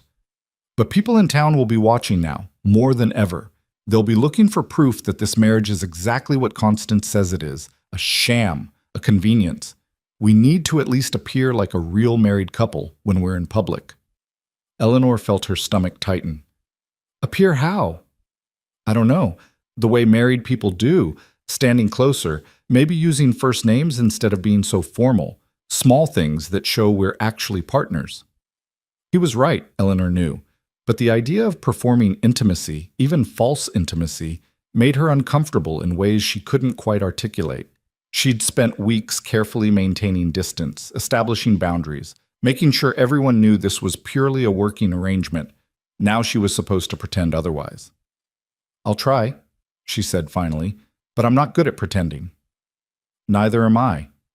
Caleb pushed off from the counter. "So maybe we don't pretend. Maybe we just let things develop naturally, get to know each other as actual people instead of employer and employee." "Is that what we were?" Eleanor couldn't help the slight smile that tugged at her mouth. "Because I distinctly remember you paying me wages." "I'm still paying you wages. Wife or not, you work harder than anyone on this ranch. You've earned it." The conversation felt strange, negotiating the terms of a marriage that already existed, trying to define something that had no clear definition. But before Eleanor could respond, Jack and Tommy came in for breakfast, their faces bright with poorly concealed curiosity. "Morning, boss," Jack said, then caught himself. Morning, Caleb. Morning, Mrs. Mercer." "Eleanor is fine," Eleanor said, ladling porridge into bowls. "Nothing's changed except a piece of paper." "Everything's changed," Tommy said with the bluntness of youth. "You stood up to Mrs. Garrett in front of the whole town. You're like a hero now. My sister wants to meet you." "I'm not a hero," Eleanor protested. "I just refuse to be destroyed by gossip." "That's what makes you a hero," Jack said seriously. "Most people don't have that kind of backbone." They ate breakfast with the conversation circling carefully around the previous day's events, each of them trying to establish what the new normal would look like. Afterward, Caleb announced he needed to ride to the north pasture to check on the cattle, and Eleanor found herself automatically preparing supplies for the trip: food, water, an extra blanket in case the weather turned. "You don't have to do that," Caleb said, echoing her earlier words. "I know." Eleanor wrapped the bread in cloth. "But you'll be gone all day, and you need to eat. Unless being married means I'm supposed to stop taking care of practical things." Caleb smiled, a slow expression that softened his weathered face. "No, I guess it doesn't mean that." After the men rode out, Eleanor threw herself into work with almost desperate energy. She scrubbed the kitchen floor, beat the rugs, washed the windows until they gleamed. Physical labor had always been her refuge, the one thing she could control when everything else spiraled beyond her grasp. By midday, the house was spotless, and Eleanor was exhausted, which was exactly what she'd wanted. She was hanging laundry when she heard a wagon approaching. Her first instinct was fear, Constance Garrett coming to continue yesterday's battle. But when she looked up, she saw Mrs. Chen climbing down with a covered basket and another woman Eleanor didn't recognize. "We bring food," Mrs. Chen announced. "For new bride. Is tradition." The other woman stepped forward, younger than Mrs. Chen, but older than Eleanor, with kind eyes and work-roughened hands. "I'm Sarah Murphy. My husband runs the feed store. I wanted to welcome you properly and to apologize." "Apologize for what?" Eleanor asked, bewildered by this unexpected visit. "For not speaking up sooner, for letting you stand alone against Constance and her venom. I was at the train platform that first day. I was in the general store when you bought supplies.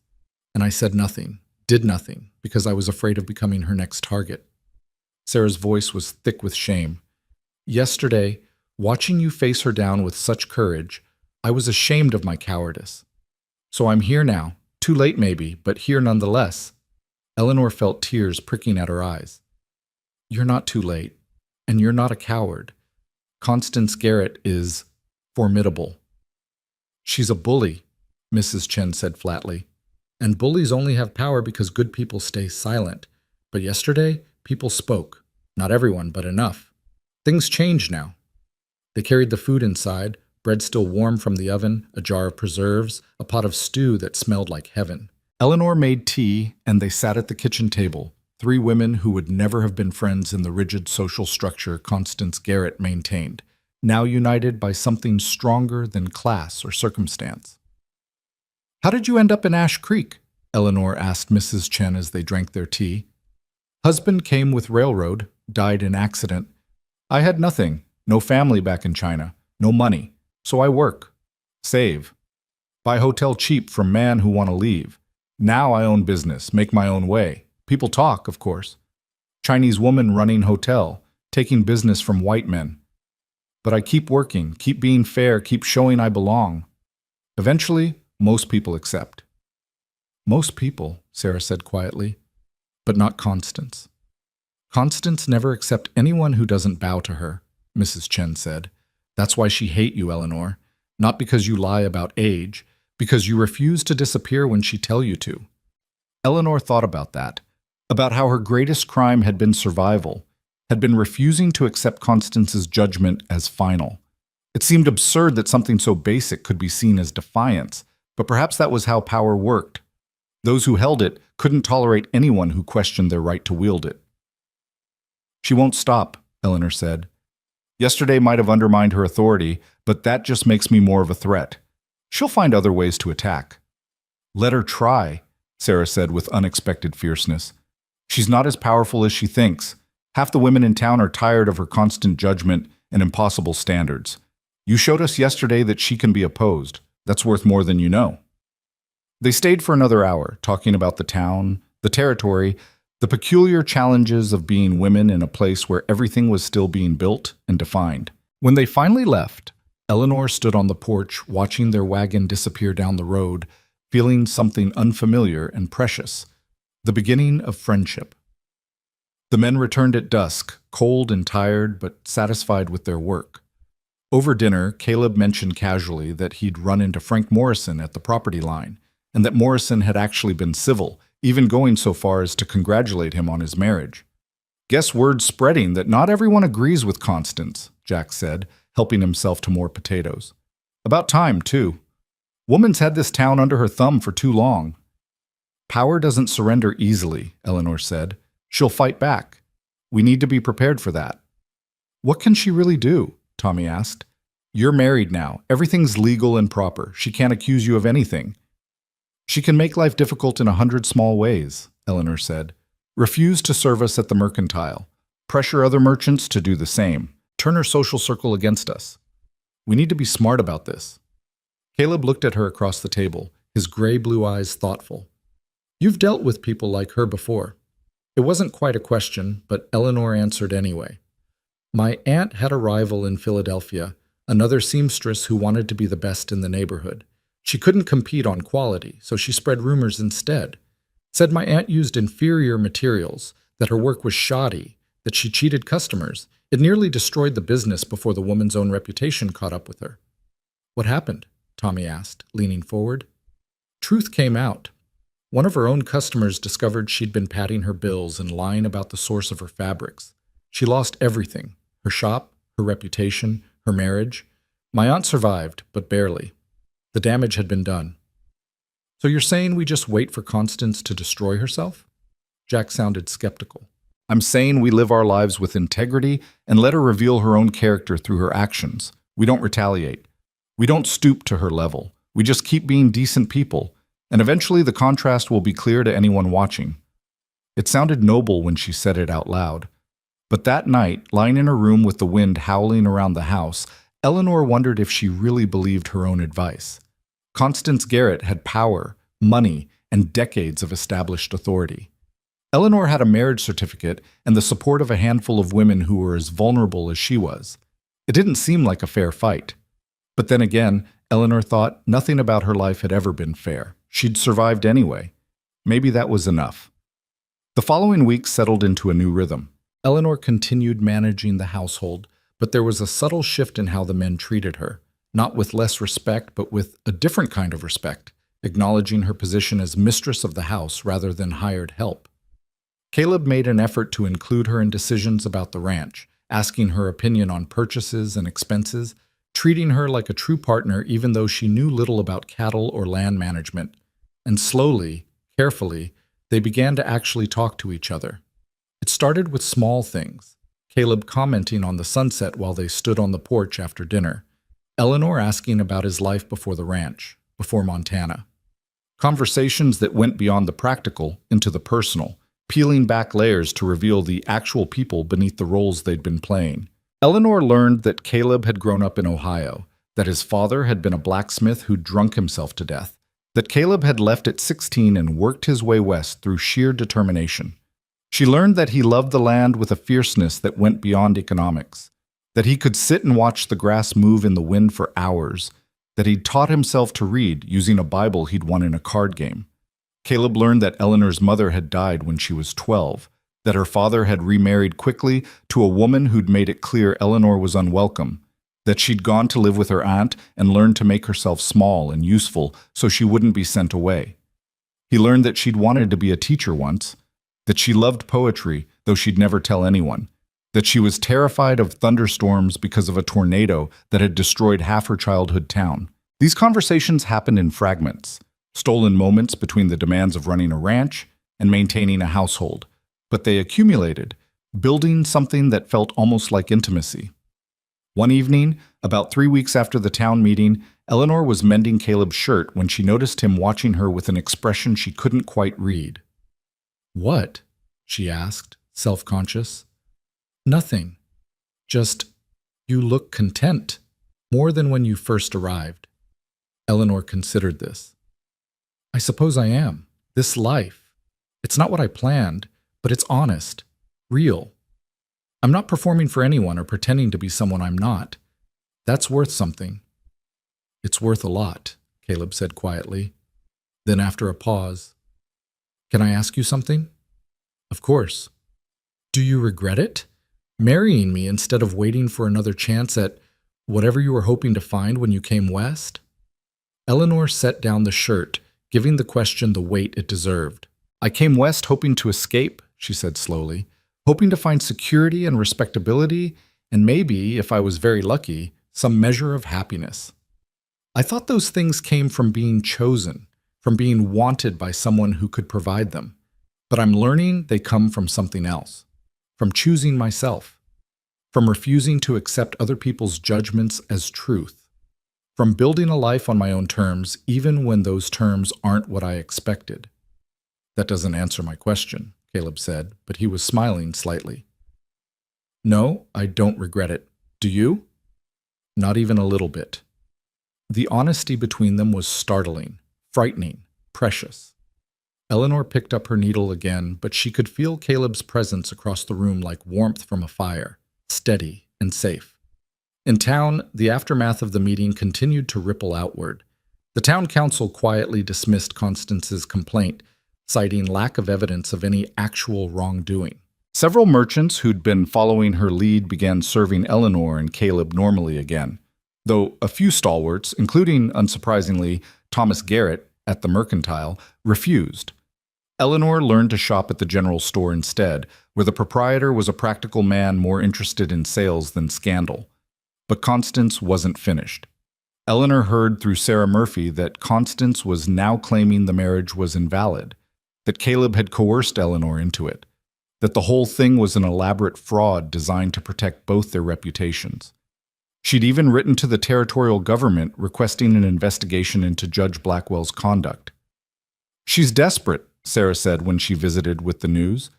She's lost control of the narrative and she's flailing. Desperate people are dangerous, Eleanor said, remembering her aunt's rival and how destructive she'd become when cornered. What can she actually do, though? Sarah asked. The marriage is legal. Judge Blackwell confirmed it.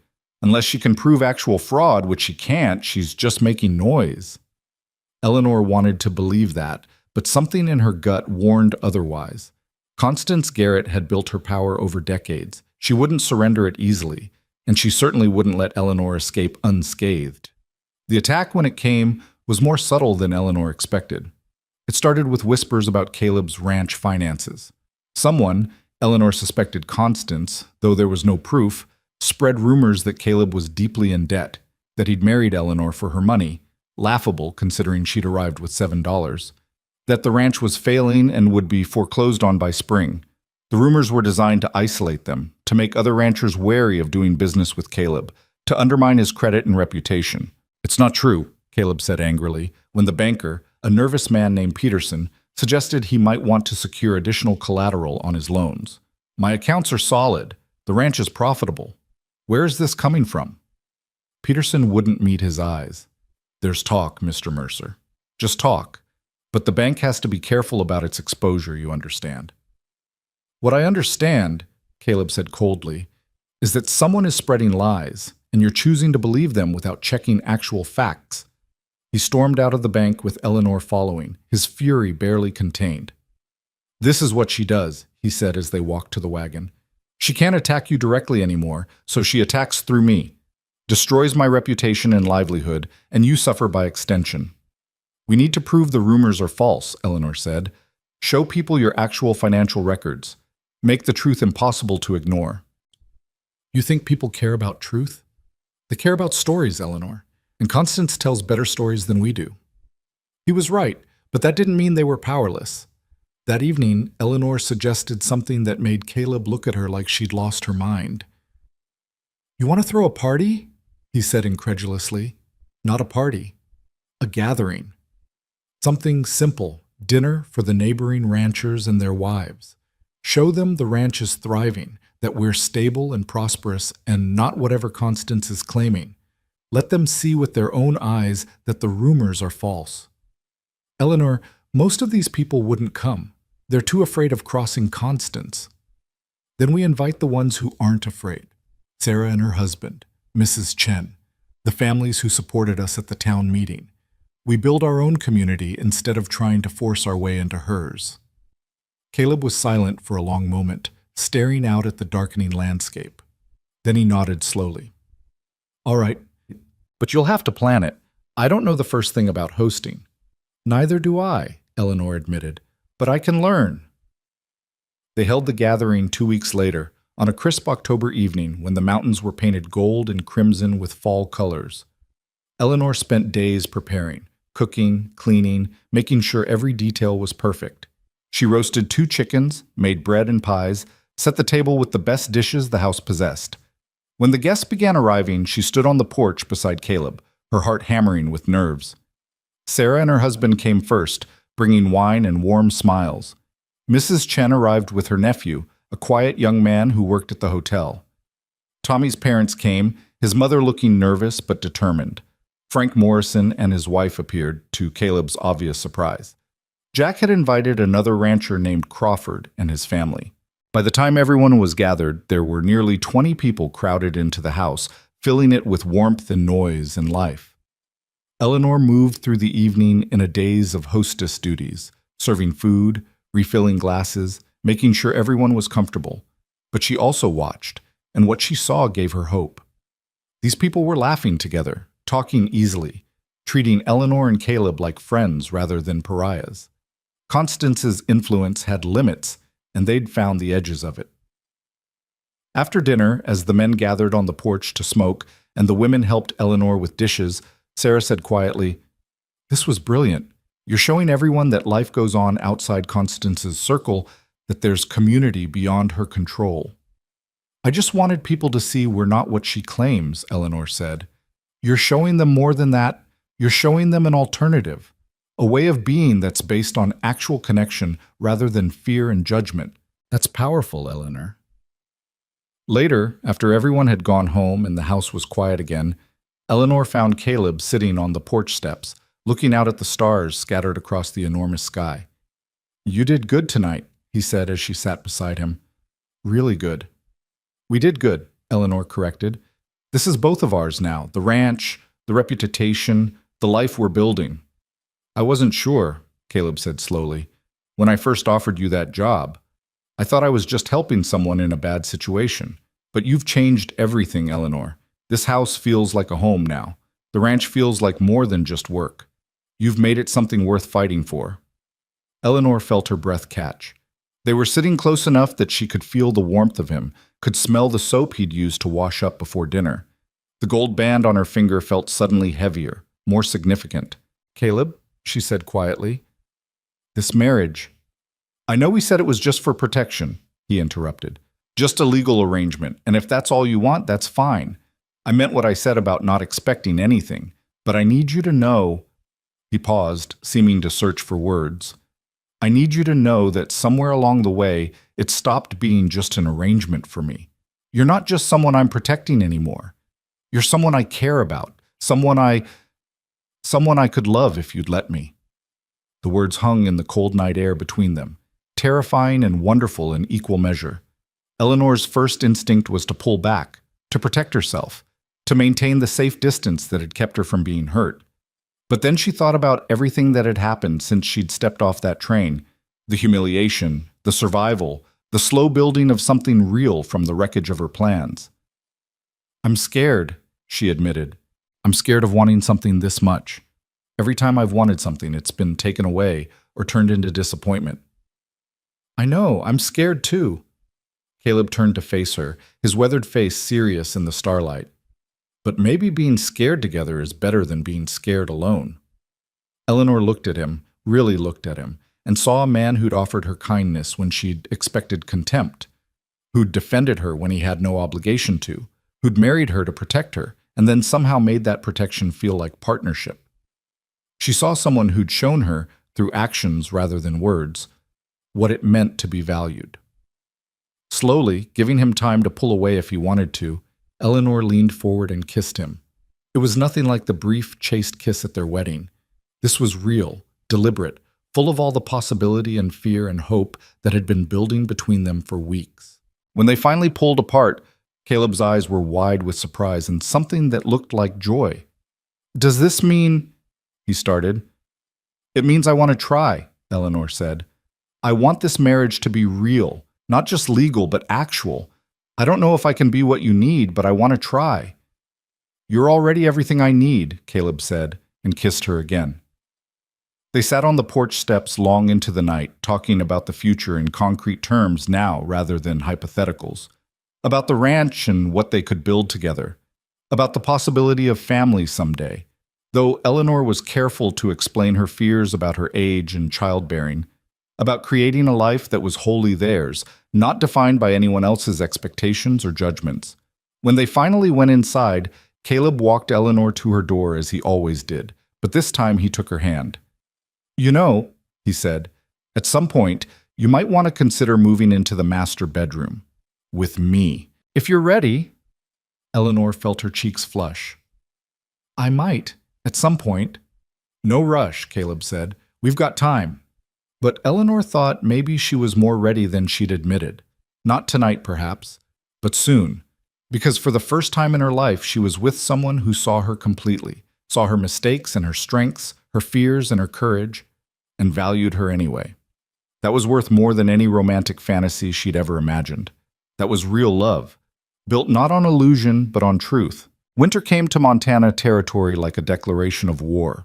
The first heavy snow arrived in mid-November, transforming the ranch into a landscape so white and vast it seemed to exist outside of time.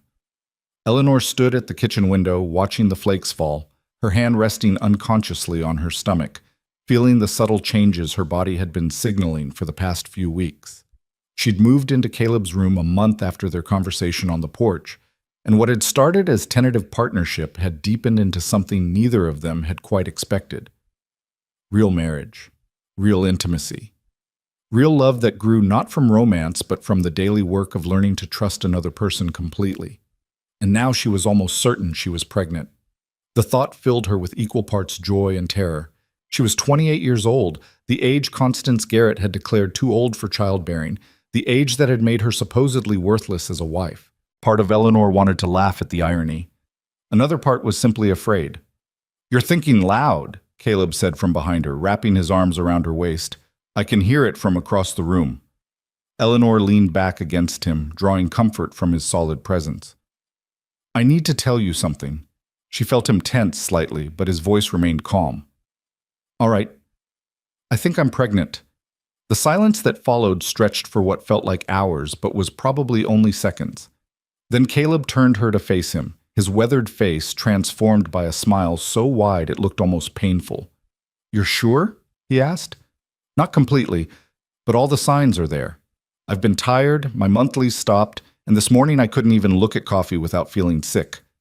Mrs. Chen told me once that's how it starts." "Eleanor," Caleb said her name like a prayer, like something precious and breakable. "A baby. Our baby. Are you happy?" Eleanor needed to hear him say it, needed confirmation that this unexpected development was wanted and not just accepted. Happy doesn't even begin to cover it. He pulled her close, and Eleanor felt the tension she'd been carrying for weeks begin to ease. "But what about you? Are you scared?" "Terrified," Eleanor admitted. "I'm 28, Caleb. What if Constance was right? What if I'm too old? What if something goes wrong?" "Then we'll face it together," Caleb said firmly. "But women have babies at 28 all the time. Hell, Mrs. Crawford just had her fourth at 32. You're strong and healthy, Eleanor, and we'll get you the best care we can find." Over the next few months, Eleanor's pregnancy became an open secret in Mrs. Chen confirmed what Eleanor already knew, and Sarah Murphy immediately appointed herself as advisor, arriving at the ranch regularly with advice, hand-me-down baby clothes, and stories about her own 3 children that were meant to be comforting but often had the opposite effect. "The important thing," Sarah said during one visit, while Eleanor tried not to panic about the story of a breech birth that had taken 18 hours, "is to stay calm. Stress isn't good for the baby." "Then maybe stop telling me horror stories," Eleanor suggested, and Sarah had the grace to look embarrassed. But the pregnancy also brought unexpected support. Tommy's mother, Martha, came to visit with her daughter, the girl who'd called Eleanor brave on that first terrible day. The daughter, whose name was Anna, was 17 and wide-eyed with curiosity. "I wanted her to meet you," Martha said simply, "to see that it's possible to survive the worst and build something good. To know that women can be strong in ways the Constance Garretts of the world don't understand." Eleanor felt tears prick at her eyes. "I'm not sure I'm the best example of strength. Most days I'm just making it up as I go." "That's what strength is," Martha said. "Keeping going even when you're terrified. Anna needs to see that." The girl stayed for the afternoon helping Eleanor with kitchen work and asking questions about Philadelphia, about the journey west, about everything that had happened. When they finally left, Eleanor felt like she'd been given a gift she hadn't known she needed. The knowledge that her survival meant something beyond just herself. But not everyone was pleased about the pregnancy. The news reached Ash Creek quickly, and with it came a fresh wave of gossip. Constance Garrett, apparently, had publicly declared that the timing was suspicious, that Eleanor must have been pregnant before the marriage, that the whole thing was even more scandalous than originally thought. "She's lost her mind," Jack said when he brought this news back from town. "She's so desperate to be right that she's making herself look ridiculous. Nobody believes her anymore." "Some people do," Eleanor said quietly. She was 6 months along now, her belly round and undeniable, and the weight of the baby made everything more difficult. Physical work, sleep, even breathing sometimes. "There are always people who want to believe the worst." "Let them," Caleb said. He'd become almost fiercely protective as the pregnancy progressed, insisting Eleanor rest more, hiring a girl from town to help with heavy cleaning, treating her like she was made of glass. They can believe whatever they want. We know the truth. But Eleanor couldn't quite let it go. Constance's accusations, however ridiculous, ate at her, not because she believed them or cared what Constance thought, but because she understood how powerful repeated lies could become. If enough people heard that Eleanor's child was conceived in scandal, that perception would follow the baby through life. And that wasn't fair. The answer came from an unexpected source. In early spring, with Eleanor 8 months pregnant and feeling like a barn whale in human form, Judge Blackwell came to the ranch. He arrived unannounced, his wagon rattling up the road on a bright March morning when the snow was finally beginning to melt. "Mrs. Mercer," he said when Eleanor answered the door, clearly surprised by her condition. "I apologize for arriving without notice. I need to speak with you and your husband about Mrs. Constance Garrett." They sat in the parlor, Eleanor carefully, given her size, and the judge explained that Constance had indeed filed a formal complaint with the territorial government claiming fraud in their marriage. The complaint had been investigated, and the investigator's report was damning, not of Eleanor and Caleb, but of Constance herself. "It turns out," Judge Blackwell said with barely concealed satisfaction, "that Mrs. Garrett has been using her position to manipulate town business for years. The investigator found evidence of financial impropriety, intimidation of merchants, even interference with the mail to intercept letters that might challenge her authority. Your case brought scrutiny she couldn't withstand." Eleanor stared at him. "What does that mean?" "It means Mrs. Garrett is being removed from the town council. Her son Thomas is under investigation for misuse of the mercantile's accounts. Apparently she's been extending credit to her allies and denying it to her enemies with no regard for actual finances. The territorial governor has appointed a new oversight committee, and Constance Garrett's reign over Ash Creek is effectively over." The news should have felt like victory, but Eleanor just felt tired. "I never wanted to destroy her. I just wanted her to leave me alone." "I understand, but sometimes standing up to bullies means they destroy themselves." Judge Blackwell stood. "I wanted you to know also that I've prepared a full documentation of your marriage, dates, witnesses, circumstances, in case there's any future question about legitimacy. Your child will be born to a legally married couple, and there's no ambiguity about it." After he left, Eleanor sat in silence with Caleb, trying to process what this meant. The woman who'd humiliated her, who'd tried to drive her out of town, who'd attempted to destroy her reputation and her marriage, that woman had fallen, not through Eleanor's actions, but through the consequences of her own cruelty. "Do you feel vindicated?" Caleb asked. "I feel sad," Eleanor said honestly. She was so determined to control everything that she destroyed herself. That's not victory. That's just tragedy. You're a better person than me, Caleb said. I'm glad she's gone. Eleanor thought about that as spring transformed the landscape, as the ranch came alive with new grass and returning birds, and the promise of new beginnings. Maybe Caleb was right to feel satisfaction. Maybe she was too soft, too willing to empathize even with those who'd hurt her. But she couldn't quite bring herself to celebrate another person's downfall, no matter how deserved. The baby came on a warm April morning, 3 weeks before Eleanor had expected. She woke with her water breaking and contractions already starting, and Caleb immediately panicked in the way competent men do when faced with childbirth. I'll get Mrs. Chen, he said, already moving toward the door.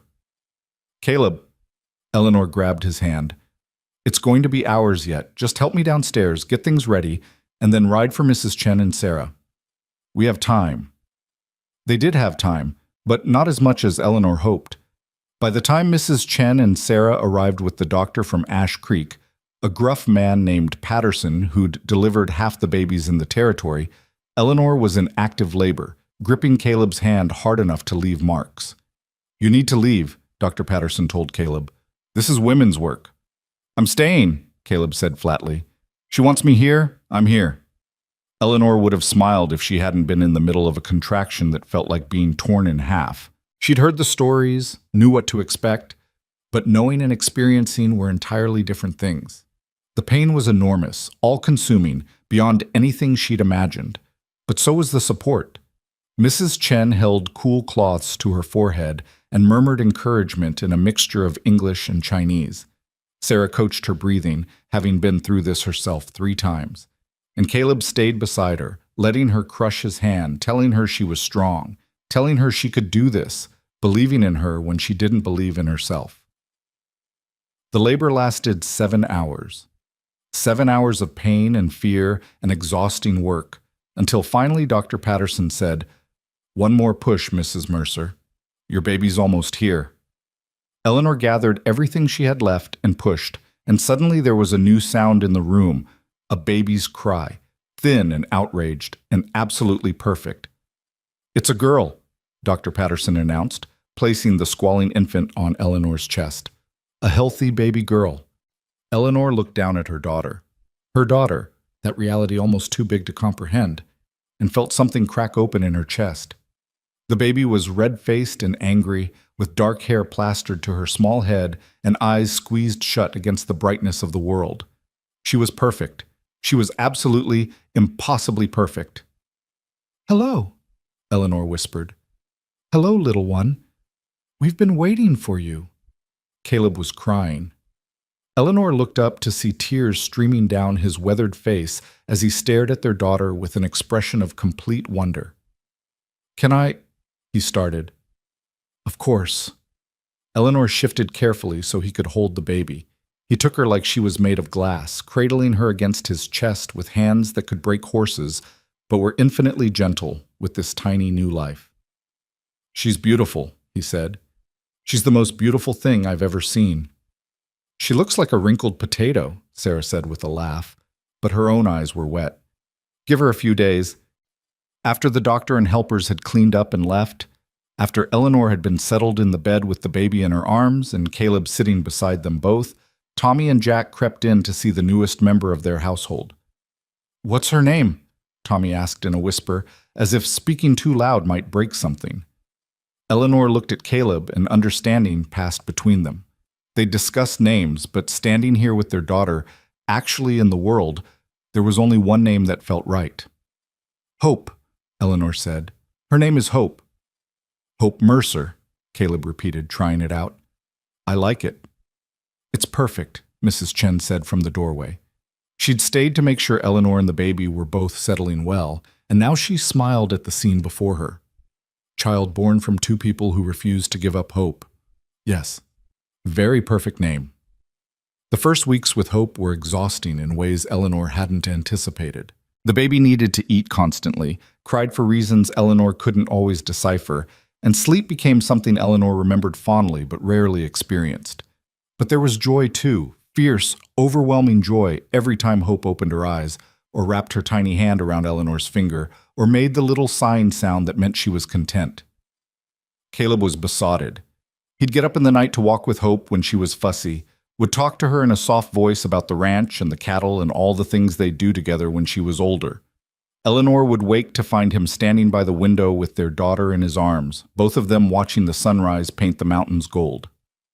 "You're good at this," Eleanor told him one morning, watching him change Hope's diaper with the serious concentration he usually reserved for fixing fence posts.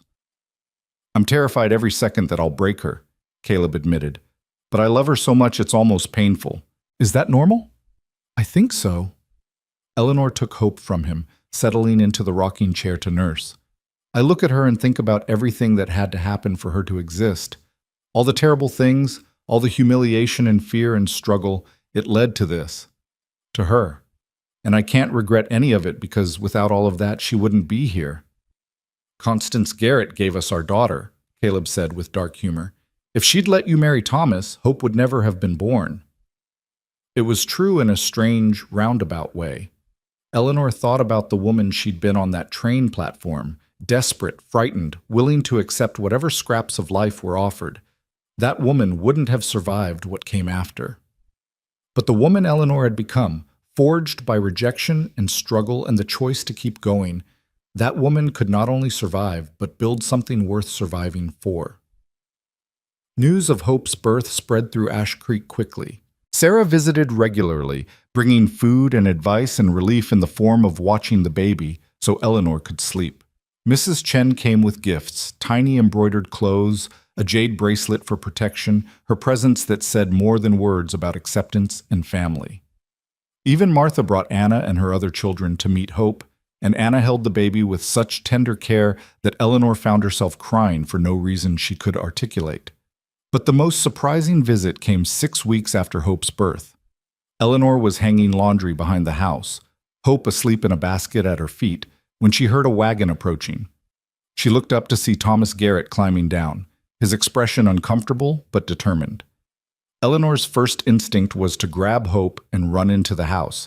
This was the man who'd let his mother humiliate her, who'd stood silent while Eleanor's dreams were shredded in front of the whole town, but curiosity held her in place. "Mrs. Mercer," Thomas said, staying by his wagon like he understood he wasn't welcome. "I know I'm the last person you want to see, but I needed to come to apologize." Eleanor waited, saying nothing. Thomas took off his hat, turning it in his hands. "What my mother did to you was cruel. What I did, standing by and letting it happen, was cowardly. I told myself I was just trying to keep the peace, that she knew best, that you'd be fine and move on. But I was wrong about all of it." "Why are you telling me this now?" Eleanor asked. "It's been almost a year." "Because my mother lost everything, and watching it happen made me realize how much of my life I've spent afraid of her, afraid of disappointing her, afraid of standing up to her, afraid of being my own person. I let that fear hurt people, hurt you specifically. And I'm sorry. I know that doesn't fix anything, but I needed to say it." Eleanor looked at this man who might have been her husband in another life and felt nothing but a distant pity. He'd been shaped by Constance just as thoroughly as any of her other victims, trapped in a cage of expectations and fear. "I forgive you," she said, and meant it. "Not because what you did was acceptable, but because I'm tired of carrying anger around. It's heavy, and I have better things to do with my energy." Thomas's face crumpled with relief. "Thank you, truly." He glanced at the basket where Hope was beginning to stir. "Is that your daughter?" "Yes. Hope. She's beautiful. You seem happy, Mrs. Mercer. Happier than I think you would have been with me." "I am happy," Eleanor said, and realized it was completely true. "I hope you find your own happiness, Thomas, away from your mother's shadow." After he left, Eleanor picked up Hope and held her close, breathing in the sweet baby smell of her, feeling the solid warmth of her small body. This was what mattered.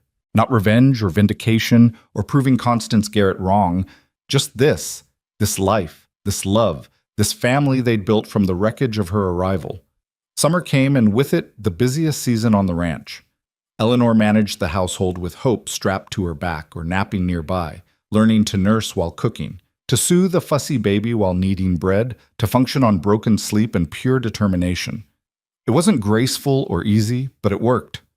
Caleb hired another hand to help with the increased work, a quiet man named Samuel, who'd lost his own wife in childbirth the year before. He was drawn to Hope in a way that made Eleanor's heart ache, would ask to hold her sometimes and just sit with her in silence, memorizing her face like he was storing up light against some darkness. "Is he all right?" Eleanor asked Caleb one evening. "He's grieving," Caleb said, "but being around Hope seems to help. He told me once that she reminds him there's still good in the world, still things worth protecting. I think we should let him have that." So Eleanor did, watching Samuel become unofficial uncle to their daughter, part of the strange found family that had formed around the ranch. Jack and Tommy, Mrs. Chen and Sarah, Martha and Anna, all of them woven into the fabric of their lives in ways that felt more real than blood ties ever had. In August, Eleanor took Hope into Ash Creek for the first time since the birth. She'd been avoiding town, not from fear exactly, but from a desire to exist in the safe bubble of the ranch. But Hope needed to be seen by Dr. Patterson for a checkup, and Eleanor refused to let old fears dictate her choices. The town looked the same: dusty streets, false front buildings, the vast sky overhead, but something fundamental had shifted. People nodded to Eleanor as she walked past. Women stopped to admire Hope and congratulate her.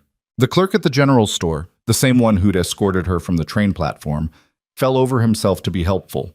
And then as Eleanor was leaving the doctor's office, she saw Constance Garrett. The older woman was standing across the street, thinner than Eleanor remembered, her black dress hanging loose on her frame. She was alone. No entourage of supporters, no position of power to command attention. Just an old woman watching the world move on without her. Their eyes met across the distance. Eleanor expected to feel satisfaction, or anger, or some echo of the humiliation she'd endured. Instead, she felt only a strange sadness. Constance had built her entire identity on control and judgment, and now both were gone. What was left? Eleanor shifted Hope higher on her hip and crossed the street. "Mrs. Garrett," she said quietly.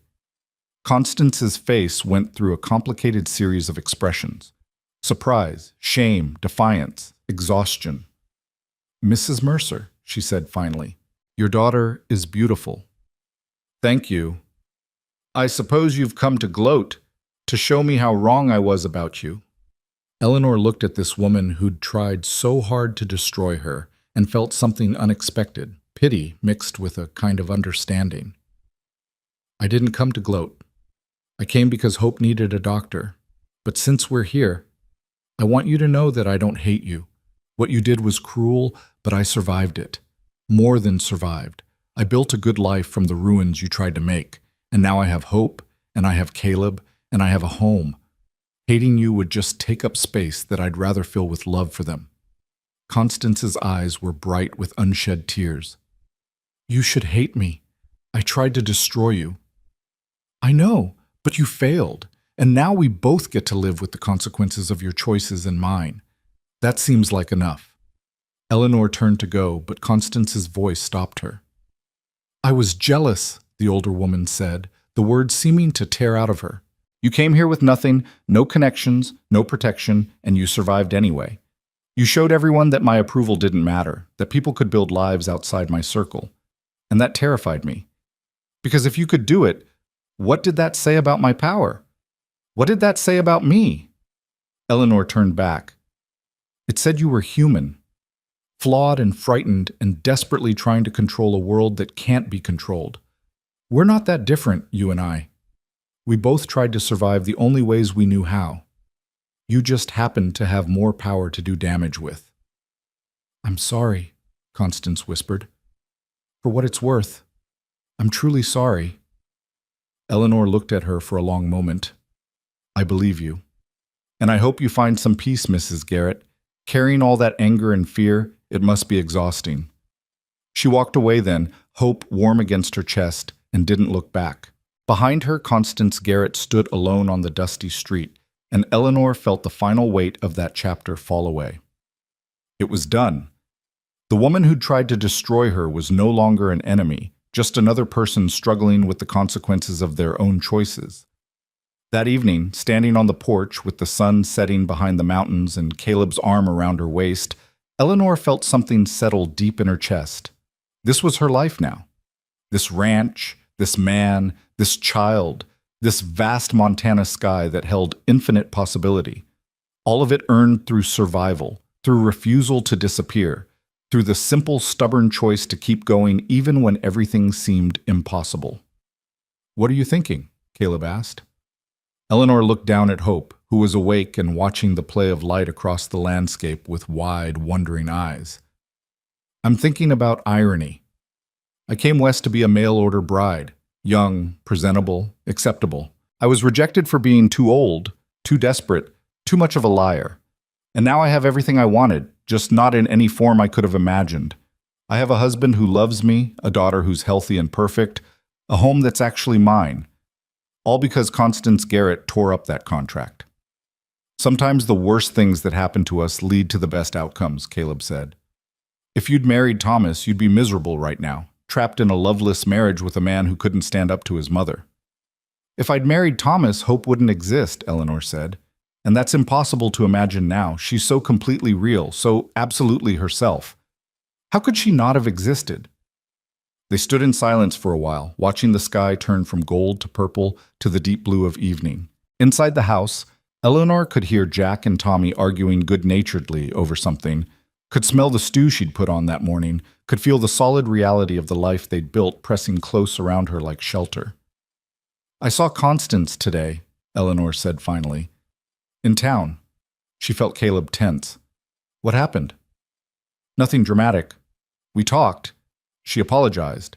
I told her I didn't hate her." Eleanor paused, trying to find the right words. "I think she's broken, Caleb. Really, truly broken. And I felt sad for her, which is strange considering everything she tried to do to me." "That's because you're a good person," Caleb said. "Better than most people would be in your position." "I don't know about that. I just know that carrying anger around takes energy, and I'd rather spend that energy on hope, on us, on building something good instead of tearing down something bad." As the stars began to appear, scattered across the enormous sky like promises, Eleanor thought about the journey that had brought her here.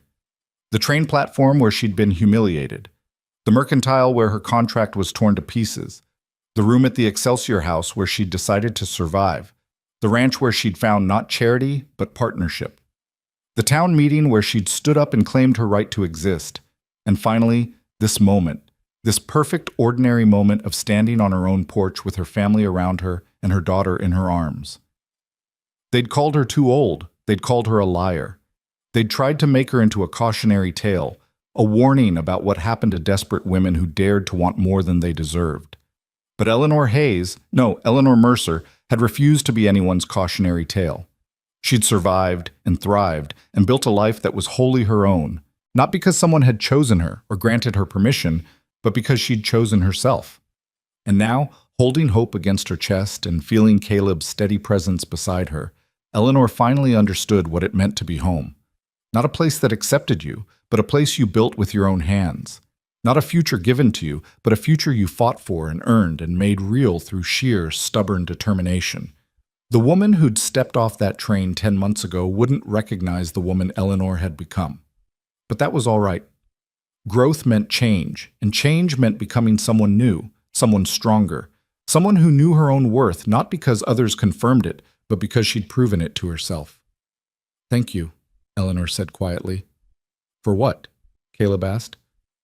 "For seeing me when I was invisible, for protecting me when I was vulnerable, for loving me when I didn't think anyone could."